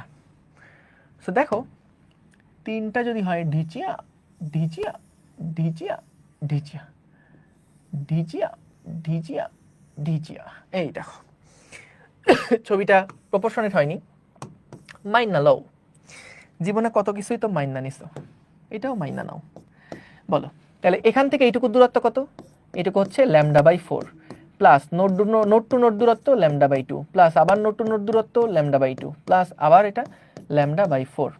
তাহলে এখানে আসছে দেখো 3 λ/2 দূরত্ব, তাহলে ল্যামডার মান কত? 2/3 L। তাহলে F সমান সমান হচ্ছে V/λ। তাহলে আমরা যদি এখানে ল্যামডার ভ্যালু বসাই তাহলে V divided by 2L into 3, V divided by 2L into 3। তাহলে ছোট্ট বন্ধুরা এই যে V/2L দেখো এটা হচ্ছে আমাদের F1, তাহলে এখানে 3 ইন্টু F1 আসছে। তাহলে F 3 নাম্বার যে তরঙ্গটা তৈরি হচ্ছে সেটা 3 ইন্টু F1, 2 নাম্বার যে তরঙ্গটা তৈরি হচ্ছে সেটা হলো 2 ইন্টু F1। তাহলে এইভাবে করে আমরা কিন্তু ভাইয়া যেটা পাবো সেটা হচ্ছে n নাম্বারের যে ফ্রিকোয়েন্সিটা সেটা কত হবে? সেটা হবে জাস্ট nF1, nF1। অর্থাৎ এখানে কিন্তু দেখো আমাদের সোজাসুজি সরল গুণিতক হচ্ছে, কোনো জোড় গুণিতক না বা কোনো বিজোড় গুণিতক না, সবগুলা গুণিতকই কিন্তু এখানে কাজ করতেছে, তাই না? অর্থাৎ তুমি খেয়াল করো, সাপোজ মূল সুরের কম্পাঙ্ক হইল 100, তাইলে কিন্তু পরের ইমিডিয়েট পরের কম্পাঙ্কটাই কত? 200, তারপরেরটা 300। কিন্তু এর আগের বারে যেটা হয়েছিল মূল সুরের কম্পাঙ্ক 100, তার পরের কম্পাঙ্ক কত ছিল? 300। 100 আর 300-র মাঝখানে আর কোনো রেঞ্জ নাই। সো এই কারণে যেগুলো একমুখ খোলা নল, যেগুলো একমুখ খোলা নল, এটা লিখে দেয়, এটা একমুখ খোলা নল, যেগুলো একমুখ খোলা নল, একমুখ খোলা নল, সেইগুলাতে ভাইয়া সাউন্ড না অত বেশি মিষ্টি শোনায় না, কারণ ফ্রিকোয়েন্সির পরিবর্তনটা অনেক অ্যাব্রাপ্টলি ঘটে। মানে হঠাৎ করে দেখা যায় উচ্চ কম্পাঙ্কের শব্দ, হঠাৎ করে নিম্ন কম্পাঙ্কের শব্দ, এইরকম একটা ঝামেলা তৈরি হয়। কিন্তু আমাদের যখন দুই মুখ খোলা নল, এই নলের সাউন্ডগুলো অনেক মিষ্টি হয়। যারা সঙ্গীত নিয়ে চর্চা করে তারা জানে ওদের একটা ধরনের মিউজিক আছে ক্লাসিক্যাল মিউজিক বলে। ক্লাসিক্যাল মিউজিক এরকম দুই মুখ খোলা নল নিয়ে নাকি এই বাঁশি টাশি বাজানো হয়। তো সেখানে হচ্ছে সাউন্ডগুলা কেন একটু বেশি মিষ্টি মধুর হয়, কারণ কম্পাঙ্কগুলার যে চেঞ্জ সেটা অ্যাব্রাপ্টলি হয় না, হঠাৎ হঠাৎ করে হয় না, একটু স্টেপ বাই স্টেপ ঘটে। সো যেটা হয় দেখো এইখানে আমাদের ইনিশিয়াল কম্পাঙ্ক কত? 100 হার্জ, তারপরে 200 হার্জ, তারপর 300, তারপর 400, তারপর 500, একদম সুন্দর ফ্রিকোয়েন্টলি বাড়তে থাকে, যেটা কিন্তু গিটারের তারের বেলাতেও হয়, যেইটা গিটারের তারের বেলাতেও হয়। গিটারের তারের বেলাতেও বলো তো কি হয়েছিল, আমাদের একদম কম্পাঙ্কগুলো n গুণিতকের ছিল না? সো এখানেও তাই। ওকে, ঠিক আছে ঠিক আছে ঠিক আছে ঠিক আছে, ওকে। তো আমরা যদি দেখি কম্পাঙ্কগুলোর অনুপাত কত, সো F1:F2:F3, কম্পাঙ্কগুলোর অনুপাত কত? F1:2:F1:3:F1, অর্থাৎ 1:2:3। ঠিক আছে, এটা হলো তিনটা কম্পাঙ্কের যে অনুপাত সেইটা। সো যদি সবগুলো হারমোনিক পাই তাহলে কিন্তু আমরা সাউন্ডটা অনেক স্মুথ পাই। ঠিক আছে, ওকে, ভেরি গুড। তাহলে আমরা এর মাধ্যমে মোটামুটি আমাদের স্থির তরঙ্গের পড়াশোনা শেষ হলো। চলো আমরা এবার একটু ছোট্ট করে একটু সিমুলেশনগুলো দেখে আসি। সো কি হয়েছে এখানে একটু খেয়াল করো। এইখানে আমাদের প্রথমে আসো বোথ সাইড ক্লোজড। সো যদি ভাইয়া বোথ সাইড ক্লোজড থাকে তখনকার জন্য এটা ফান্ডামেন্টাল টোনে এখন নড়ছে। প্রেশারটা বাদ দাও, আমরা প্রেশার আমাদের সিলেবাসে নাই, এটা বাদ। জাস্ট আমাদের দেখো স্মরণটাই যে উপরে হলো ডিসপ্লেসমেন্ট অফ পার্টিকেলস, পার্টিকেলগুলো ডিসপ্লেসমেন্ট কেমন হচ্ছে সেটা দেখাচ্ছে এখানে। তো বলো তো এইখানে একদম দুইটা বদ্ধ প্রান্ত, কিন্তু এখানে একটা স্থির তরঙ্গের উদ্ভব হয়েছে। বলতো এই প্রান্তে কণাটা কি নড়ছে? এই প্রান্তের কণাটা কি নড়ছে? না। তাই এরা কিন্তু নিস্পন্দ বিন্দু। সো এখানের অনুদৈর্ঘ্য তরঙ্গটাকেই করসপন্ডিং অনুপ্রস্থ তরঙ্গে কেমন হবে সেটা দেখাচ্ছে। সো এইটা হচ্ছে বদ্ধ প্রান্ত, এটাও হলো বদ্ধ প্রান্ত। বদ্ধ প্রান্তে নোট তৈরি হয়, অর্থাৎ কোনো কণা নড়ার কথা না, দেখো এরা নড়ছে না। কিন্তু মাঝখানে দেখো এটা সর্বোচ্চ বিস্তারে কাপাকাপি করছে, সর্বোচ্চ বিস্তারে কাপাকাপি। এটা এত স্লো কেন? ইয়াটা অ্যানিমেশনটা খুব স্লো।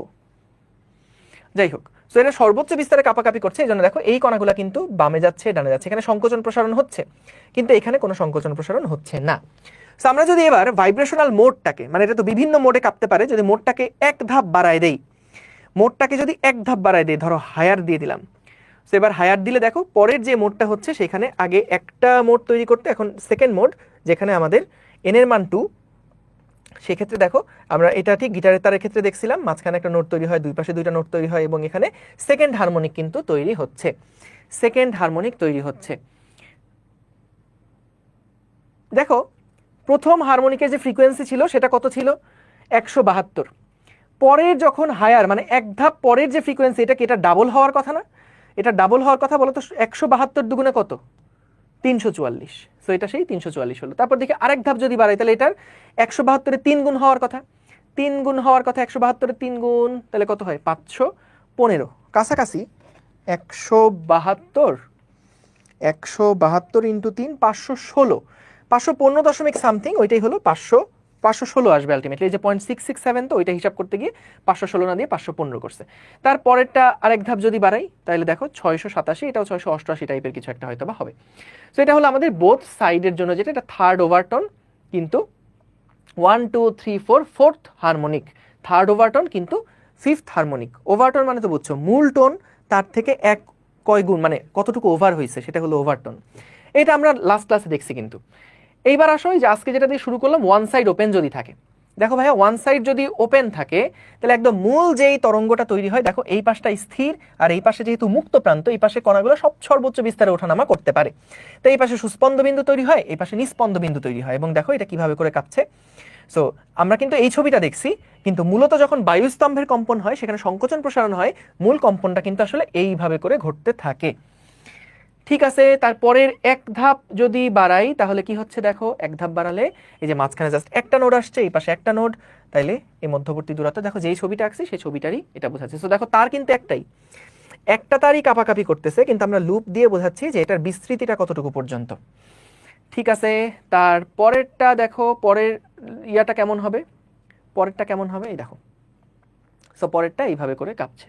এবার যদি আমরা বোথ সাইড ক্লোজ করে দেখাই, বোথ সাইড ক্লোজ, ও না সরি, বোথ সাইড ওপেন করে দেখাই, তাহলে দেখো বোথ সাইড ওপেন করলে কিন্তু আমাদের এখানে এই যে দুইটা পাশে দেখো একদম সর্বোচ্চ বিস্তারে মুভ করতেছে, মানে কি এখানে একটা সুস্পন্দ বিন্দু, এটাও একটা সুস্পন্দ বিন্দু, এবং মাঝখানে খেয়াল করে দেখো এই যে যেখানে নোট তৈরি হয়েছে, নোট বরাবর কণাটার দিকে তাকাও তো, দেখো এটা একদম নড়ছে না, স্থির হয়ে আছে। এখানে একদম নোট বরাবর কণাটার দিকে তাকায় দেখো, এটা একদম স্থির হয়ে আছে, বাকিগুলো মুভ করতেছে। অ্যান্টি নোট বরাবর কণাগুলোর দিকে তাকায় দেখো, এটা সর্বোচ্চ বিস্তারে কিন্তু মুভ করছে। সো এটা হলো গেল সেকেন্ড ওভারটোন।